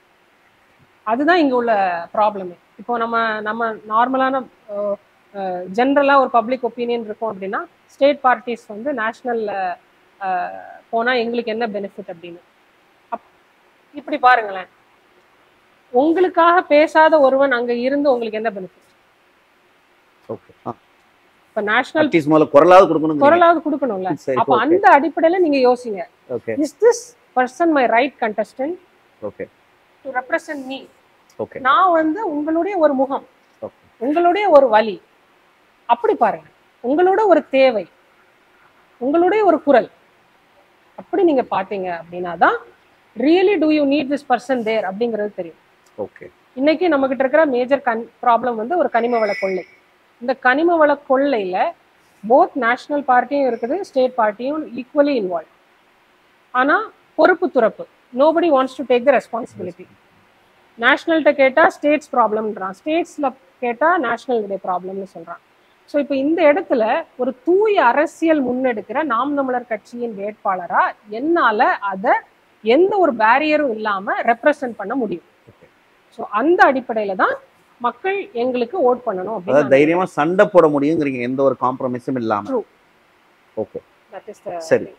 அடுத்தது வந்து என்னன்னா, நாம் தமிழர் கட்சியில அண்ணன் சீமானை தவிர்த்து, இல்ல நாம் தமிழர் கட்சியில இல்ல வேற எந்த உறவுகளாக இருக்கட்டும், உங்களுக்கு ஒரு சோர்ஸ் ஆஃப் இன்ஸ்பிரேஷனா இல்ல இன்ஃப்ளூயன்சராக கூட இருந்திருப்பாங்க, இவர்களை தவிர்த்து உங்களுக்கு உங்களை ஈர்த்த வேற யாரும் அரசியல்வாதிகள் யாரும் இருக்கிறாங்களா? கப்புள் ஆஃப் பீப்புள் சொல்லலாம். ஓகே. வந்து ஒன்று வந்து மரிய லூர்தமால் சைமன், அவங்க எங்களுடைய கம்யூனிட்டியில உள்ள ஒரு பெண் அரசியல்வாதி. காமராஜருடைய இதுல கவர்மெண்ட்ல she was the first MLA, female MLA ஓ, And also முதல் பெண் எம்எல்ஏ, முதல் பெண் எம்எல்ஏ, காமராஜர் கான்ஸ்டிடியூன்சில. அண்ட் ஆல்சோ முதல் பெண் மந்திரியும் அவங்கள தான். ஓ சரி. அண்ட் அவங்க இருந்த 5 வருஷத்துல she was holding the portfolio of fisheries plus PWD. ஓ ரெண்டுமே. அந்த இதுல நிறைய ரெவல்யூஷனரி சேஞ்சஸ் கொண்டு வந்திருக்காங்க. இன்னைக்கு இருக்கிற விசைப்படகுகள் வந்ததுக்கு முக்கிய காரணம் அவங்க தான். ஓகே. நிறைய பெண்கள் சார்ந்த நலத்திட்டங்கள் கொண்டு வந்தது அவங்க தான். ஓகே. சுய தொழில் பண்றதுக்கான, பெண்கள் சுய தொழில் பண்றதுக்கான நிறைய ரெவல்யூஷனரி முன்னெடுப்புகள் பண்ணது அவங்க தான். ஓகே. இன்லேண்ட் ஃபிஷிங் அதையும் டெவலப் பண்ணது அவங்க தான். அதுல ஒரு சின்ன ஸ்ட்ராட்டஜிக்கல் எரர் இருக்கு, அது நம்ம பட் இது எல்லாமே இவங்க தொடங்கி வச்சிருக்காங்க, நிறைய பண்ணாங்க. ஸோ அவங்க வந்து one of the inspiration of me. மரியலூர் தமால் சைமன், அப்புறம் மார்ஷல் நேசமணி அவர்கள். அவங்க நம்மளுடைய மாவட்டத்துக்கான ஒரு குமரி தந்தை என்று சொல்லக்கூடிய மார்ஷல் நேசமணி வந்து என்னுடைய ஒரு மிகப்பெரிய இன்ஸ்பிரேஷனல் பர்சன் சொல்லலாம். அவங்களுடைய மொழி போராட்டமா இருக்கட்டும், கன்னியாகுமரி அவங்க வந்து தமிழ்நாடோட இணைச்சதா இருக்கணும், உணர்வு பூர்வமான அரசியலை எடுத்துட்டா இருக்கட்டும், அவங்க பண்ண நிறைய நலத்திட்டங்கள், எம்பியா இருந்து அவங்க வாய்ஸ் அவுட் பண்ண நிறைய விஷயங்கள், இது எல்லாமே வந்து ஒரு பெரிய இன்ஸ்பிரேஷன்.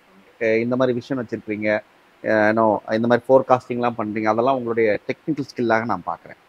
பட் ரியாலிஸ்டிக் பாலிடிக்ஸ்னு ஒன்று இருக்குது, அதுக்கு வந்துடுமே.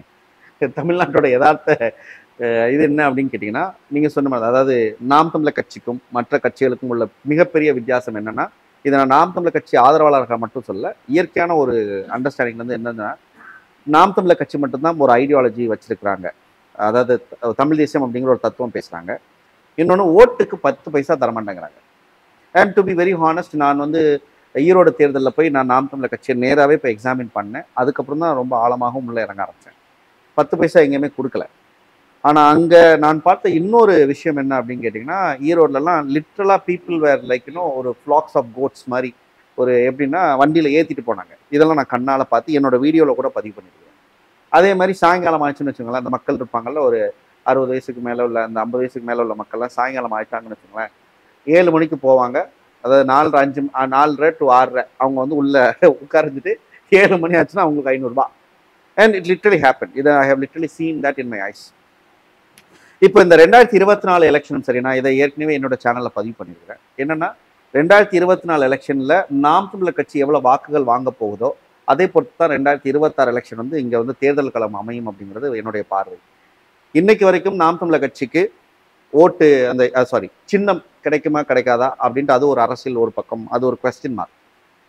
இந்த பக்கம் பணம் ஒரு மிகப்பெரிய முதலீடு இன்னைக்கு வரைக்கும் ஆச்சு. திமுக அதிமுக போன்றவர்கள், நீங்களே on the course of our conversation நீங்கள் சொன்னீங்க, இந்த மக்களுக்கு வந்து என்ன தேவைன்னே தெரில, அதிகபட்ச தேவையாக எனக்கு நல்ல ரோடு வேணும், இல்லை ஒரு நல்ல இது என்ன சொல்கிறது கல்வி, இந்த மாதிரி இதுவே இன்னும் தீர்க்கப்படாத நிலையில தான் பல கிராமங்கள் இருக்குது. பல மக்களுமே இன்னும் அதே நிலையில தான் இருக்கிறாங்க. தெர் இஸ் நோ, அதாவது பெட்டர்மெண்ட் ஆஃப் லைஃப், வாழ்க்கை தரம் உயர்ந்திருக்கானா இன்னைக்கு அது ஒரு பெரிய கேள்விக்குறியாக தான் இன்னைக்கும் இருக்குது அப்படின்னு சொல்லி வைக்கும் பொழுது, ஒரு சாதாரண மனுஷனா பார்க்கும் பொழுது அன்னைக்கு அவனுக்கு கொடுக்கக்கூடிய 1000 ரூபாயோ 2000 5000 அது அவனுக்கு ஒரு பெரிய காசா தானே இருக்கு. முடிச்சுக்கிறேன். Let me finish my question. இந்த மென்டாலிட்டி பேரியரை, ஒரு எமோஷனல் பெர்ஸ்பெக்டிவ்ல இருந்து இந்த பேரியரை நாம் தமிழர் கட்சி உடைச்சிக்கிட்டு இருக்குன்னு நம்புறீங்களா? ஃபர்ஸ்ட் உங்களால இங்க வந்து இதை தாண்டி இந்த, ஏன்னா இவங்க வந்து எலெக்ஷனை வந்து ஒரு இன்வெஸ்ட்மெண்ட்டாக தான், ஒரு இன்வெஸ்ட்மெண்ட் ஆப்பர்ச்சுனிட்டியாக தான் பார்க்குறாங்க, ரொம்ப ஆனஸ்டாக சொல்லலாம். ஏன்னா பல தொகுதிகளில் நான் ஓப்பனாக சொன்னேன், பல தொகுதிகளில் நாம் தமிழர் கட்சியில் 10 லட்ச ரூபா, இன்னும் இது என்ன சொல்றது, 10 லட்ச ரூபா எலெக்ஷன் செலவு பண்ணாலே பெரிய விஷயம். உண்மை அதுதான், சரிங்களா? அந்த அளவுக்கான ஃபைனான்சியலி டிப்ரைவ்டு பேக்ரவுண்டில் உள்ள உறவுகள்லாம் நாம் தமிழர் கட்சியில் பல தொகுதிகள் இருக்கு.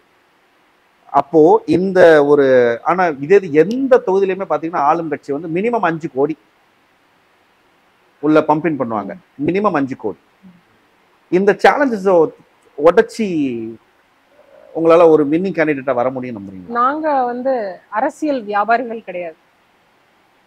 நாம் தமிழர் இருக்கிற எந்த கண்டஸ்டன்ட்டுமே வந்து அரசியல் வியாபாரிகள் கிடையாது.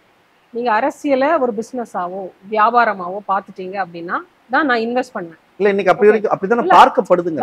நீங்க are you going to be a part of history or are you going to make a history அப்படின்னு ஒண்ணு இருக்குல்ல. சரி, இதான் என்னுடைய வழித்தோன்றல்கள் பண்ணிக்கிட்டு இருந்தாங்க. இல்லாட்டி என்னுடைய history, this is how my history is அப்படினா are you going to repeat the same, இல்ல people are you going to create history? இல்ல we are people here to create history. இல்ல மக்களுமே அதுக்கு பழகிட்டாங்களே இந்த அதான் சொல்றேன், மக்கள் பழகிட்டாங்க அப்படின்னா அப்ப எல்லாருமே பிரிட்டிஷர்ஸ் ஆட்சி காலத்திலேயே அப்படியே இருந்திருக்க வேண்டியதானே. ஏன் இந்தியான்னு ஒரு நாடு உருவாகணும், ஏன் சுதந்திரம்னு ஒண்ணு தேவை இருந்திருக்கு? பிரிட்டிஷர்ஸ் ஆட்சியிலே இருந்திருக்க வேண்டியதானே. So are you going to be a part of history or are you going to make history? Naam Tamilar Katchi is going to make a history. அந்த இதுல முதல்ல நாங்க பிரேக் பண்றதே இந்த ஓட்டுக்கு பணம் கொடுக்கறது, இந்த பண அரசியல் பண்றது, இந்த கிரானி கேபிட்டலிசம் பண்றது, இந்த மாதிரி எல்லாத்தையும் நாங்க உடைக்கிறோம். ஓகே, இந்த மைண்ட் செட்டை மாத்துறோம். நீங்க போய் கேட்டீங்க அப்படின்னா ஒரு 25 வயசு பையன்கிட்ட போய் நீ ஓட்டுக்கு காசு வாங்குவியான்னு கேட்டா அவன் வாங்க மாட்டான். அதே இது மேபி நீங்க சொன்ன மாதிரி there are certain age group or sex of people who are still carried away with that election amount. அவங்களும் மாறுவாங்க. ஓகே, எந்த அளவுக்கு these people the youngsters will influence them. இப்போ அங்கதான் நான் கேக்குறேன். இப்போ கன்னியாகுமரி வந்து ஒரு லிட்ரஸி அதிகமான இருக்கக்கூடிய ஒரு பகுதி இல்ல, இப்போ இந்த பேரியர் வந்து உடைஞ்சிருக்குன்னு நினைக்கிறீங்களா? Is there any huge difference முன்னாடிக்கும் பின்னாடி? இப்போ எலெக்ஷனுக்குன்னு பண்றதுக்கு இருக்கு இல்லைங்களா? இப்போ சீமான் அண்ணனே நீங்க எடுத்துக்கிட்டாலுமே வந்து எங்களுக்கு எந்த டிவியும் கிடையாது, எங்களுக்கு எந்த ஊடக பலமும் கிடையாது. ஆனாலும் அண்ணன் சீமானோட பேச்சுக்கள் குக்கிராமங்கள் வரைக்கும் போய் சேர்ந்திருக்கு அப்படின்னா இந்த டிஜிட்டல் மீடியானால தான் போய் சேர்ந்திருக்கு. இந்த YouTube channels, Facebooks, Instagrams and all this digital media has taken us to the deepest parts of the state and the country and the whole world னே சொல்லலாம். ஓகே, அப்படி இருக்கிற இடத்துல எங்களுக்கு எந்த எக்ஸ்பென்ஸ்மே கிடையாது. நாங்க எந்த எக்ஸ்பென்ஸும் நாங்க ஓகே, அந்த இன்வெஸ்ட்மென்ட் இப்படி our investment is only in our thoughts, what we think, what we speak and what we do is our investment. அதுல எங்களுக்கு இன்டெகிரிட்டி இருக்கா? Okay, that is our investment. Okay, அதுக்கு அப்புறம் இருக்கிற நீங்க சொல்ற மாதிரியான எலெக்ஷன் பாலிடிக்ஸ்க்கு நமக்கு தேவையான ஒரு சுவரொட்டி விளம்பரமா இருக்கட்டும், ஒரு நோட்டீசஸா இருக்கட்டும், இல்ல ஒரு பத்திரிகை விளம்பரமா இருக்கட்டும், இல்ல அது சார்ந்த எக்ஸ்பென்சஸ் அப்படிங்கிறதுக்கான கட்டமைப்பு நம்ம கட்சியிலே இருக்குது. அதுக்கான நிதி பெருக்கத்துக்கான பிளான்ஸும் கட்சிக்குள்ளே இருக்குது. ஸோ அது அலைன் பண்ணி நாம ரொம்ப பாயிண்ட் பிளாங்கா சொல்லணும்னா ஒரு ஆப்பர்ச்சுனிட்டி கொடுங்கப்பா, நாங்க எல்லாத்துக்கும் சொல்யூஷன் ட்ரிவன் ஒரு கட்சியா தான் நாங்க இருக்கிறோம். ஆமா, we will be the voice of people. Okay, we are not businessmen. நாங்க வந்து சும்மா பேருக்காகலாம் பேசல, நாங்க எல்லாத்துக்கும் சொல்யூஷன் ட்ரிவனா இருக்கிறோம். இங்க உள்ள ஒவ்வொருத்தருமே we are very unique. இங்க நிறைய என்ன சொல்றது, நாம் தமிழர் கட்சியில உள்ள உறவுகள் நாங்க வந்து ஆசைக்காக இங்க வரல, இந்த அதிகாரத்தை வந்து இந்த மக்களுக்காக வென்றெடுக்கணும் அப்படிங்கிற ஒரு கொள்கை நிலைப்பாடோட தான் வந்திருக்கு. நிச்சயமா நிச்சயமா. நாங்க எங்களுக்கும் தெரியும் மாதிரிகள் என்றும் மதிக்கப்படுவதில்லை அப்படிங்கிறது எங்களுக்கும் தெரியும். ஓகே, அதனால நாங்க யாரையும் காப்பி பண்ணி ஒரு அரசியல் பண்ணணும்னு நாங்க நினைச்சு இங்க வரல. ஓகே, இருக்கிறத இடிச்சிட்டு புதுசா கட்டுறோம். ஓகே, அதுக்கான அரசியலை தான் நம்ம பண்றதுக்கு வந்திருக்கோம். அடிப்படை மாற்றம் அரசியல் மாற்றம், சரி, அதுதான் எங்களுடைய தத்துவார்த்த. இந்த இடத்துல இப்ப ஸ்ட்ரெயிட்டா நீங்க உங்களை பத்தி ஒரு ஸ்ட்ரெயிட்டான கேள்வினா, what makes you a more viable contestant? எனக்கு இதற்காக இந்த மக்கள் வாக்களிக்கலாம் அப்படின்னு சொல்றதா இருந்தா என்ன மாதிரியான உங்களை பத்தி நீங்க சொல்லி வாக்கு கேட்பீங்க? வை தே ஷுட் சூஸ் யூ? எதற்காக உங்களுக்கு வாக்களிக்கும்? என் பசி உங்களோட பசி எனக்கு புரியும், உங்களோட வலி எனக்கு புரியும். நான் இந்த மண்ணின் மகள், இந்த மண்ணின் மகள், இங்க இருக்கிற மகள், உங்களுக்கான குரலா இருப்பேன் அப்படிங்கிற நம்பிக்கையை நான் கொடுக்குறேன். மக்களும் என்கிட்ட இன்வெஸ்ட் பண்ணுவாங்கன்னு நான் நினைக்கிறேன். they will invest their votes in me. Okay, அப்படிங்கிற நம்பிக்கை எனக்கு மக்கள் மேல இருக்கு. ஓகே, நம்ம எதுக்கு வந்திருக்கோம் இந்த பாலிடிக்ஸ் உள்ள அப்படின்னா, இந்த ஆக்சுவலா பாத்தீங்கன்னா எல்லாமே நீங்களே பண்ணிடலாம். நீங்க சொன்ன மாதிரி நான் வேலை பார்ப்பேன், நான் சம்பாதிப்பேன், நான் வந்து செலவு பண்ணுவேன், என் வாழ்க்கையை வாழ்வேன். இது ஒரு தனிநபருக்கான வாழ்க்கை. ஆனா your a social animal. So உங்களை சுத்தி ஒரு சொசைட்டி இருக்கு, அது சார்ந்த பிரச்சனைகள் இருக்கு. அந்த சொசைட்டியை சுத்தி ஒரு மாவட்டம் இருக்கு, அந்த மாவட்டத்தை சுத்தி ஒரு ஸ்டேட் இருக்கு. அப்ப அதுக்கான கோ எக்ஸிஸ்டன்ஸ்ல இருக்கிற சேலஞ்சஸ் இருக்கு. இது எல்லாத்தையும் ஒரு ஆர்கனைஸ் பண்ணி அந்த ப்ராப்ளம்ஸ் அண்டர்ஸ்டாண்ட் பண்ணி அந்தந்த தளத்துல கரெக்டா நம்ம பேசி புரிய வச்சு எவ்வளவு தூரத்துக்கு நம்ம ஒரு இன்ஃப்ளூயன்ஷியல் ஃபேக்டரா இருந்து நம்மளுடைய அத்தாரிட்டிஸ் உடைய லிமிட்ஸ்ல நம்மளால எவ்வளோ நம்மளுடைய மக்களுக்காக பேசி without any selfish intention and vested interest என் மக்களுக்காக பண்றனோ அதுதான் ஒரு தூய அரசியல். அந்த ஒரு தூய அரசியலை தேசிய தலைவர் உடைய வழியில, சீமான் அண்ணனுடைய வழிகாட்டுதல்ல நாங்க எடுக்க போறோம். அதுதான் என்னுடைய யூனிக்னஸ். ஓகே, ஐ திங்க் ஒரு 1.5 மணி நேரத்துக்கு மேலே we would have had a very detailed conversation நினைக்கிறேன். இன்னும் நிறைய பேசணும் தான் தோணுது. பட் இருந்தாலும் இன்னைக்கு நம்ம முடிச்சுப்போம் செஷனை. மேபி உங்க கூட இன்னொரு காணொலி எனக்கு என்ன பண்ண ஆசைப்படுறேன் அப்படின்னு கேட்டிங்கன்னா, colonial capitalism.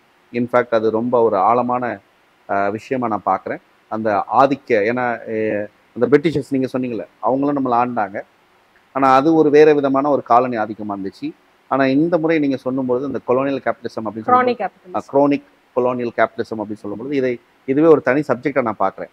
And I hope மீண்டும் ஒரு முறை நாம் சந்திச்சு அதை ஒரு தனி சப்ஜெக்டாக பேசலாம்னு நினைக்கிறேன். ஏன்னா அது உண்மையிலே அந்த ஒரு புரிதலும் இந்த மக்களுக்கு தேவைப்படுது அப்படின்ட்டு எனக்கு தோணுது. ஏன்னா இந்த வளங்களை அதான் சொன்னேன், நான் உழைப்பில் சொந்த வீடு வாங்குறேன், அந்த உரிமை எனக்கு தானே.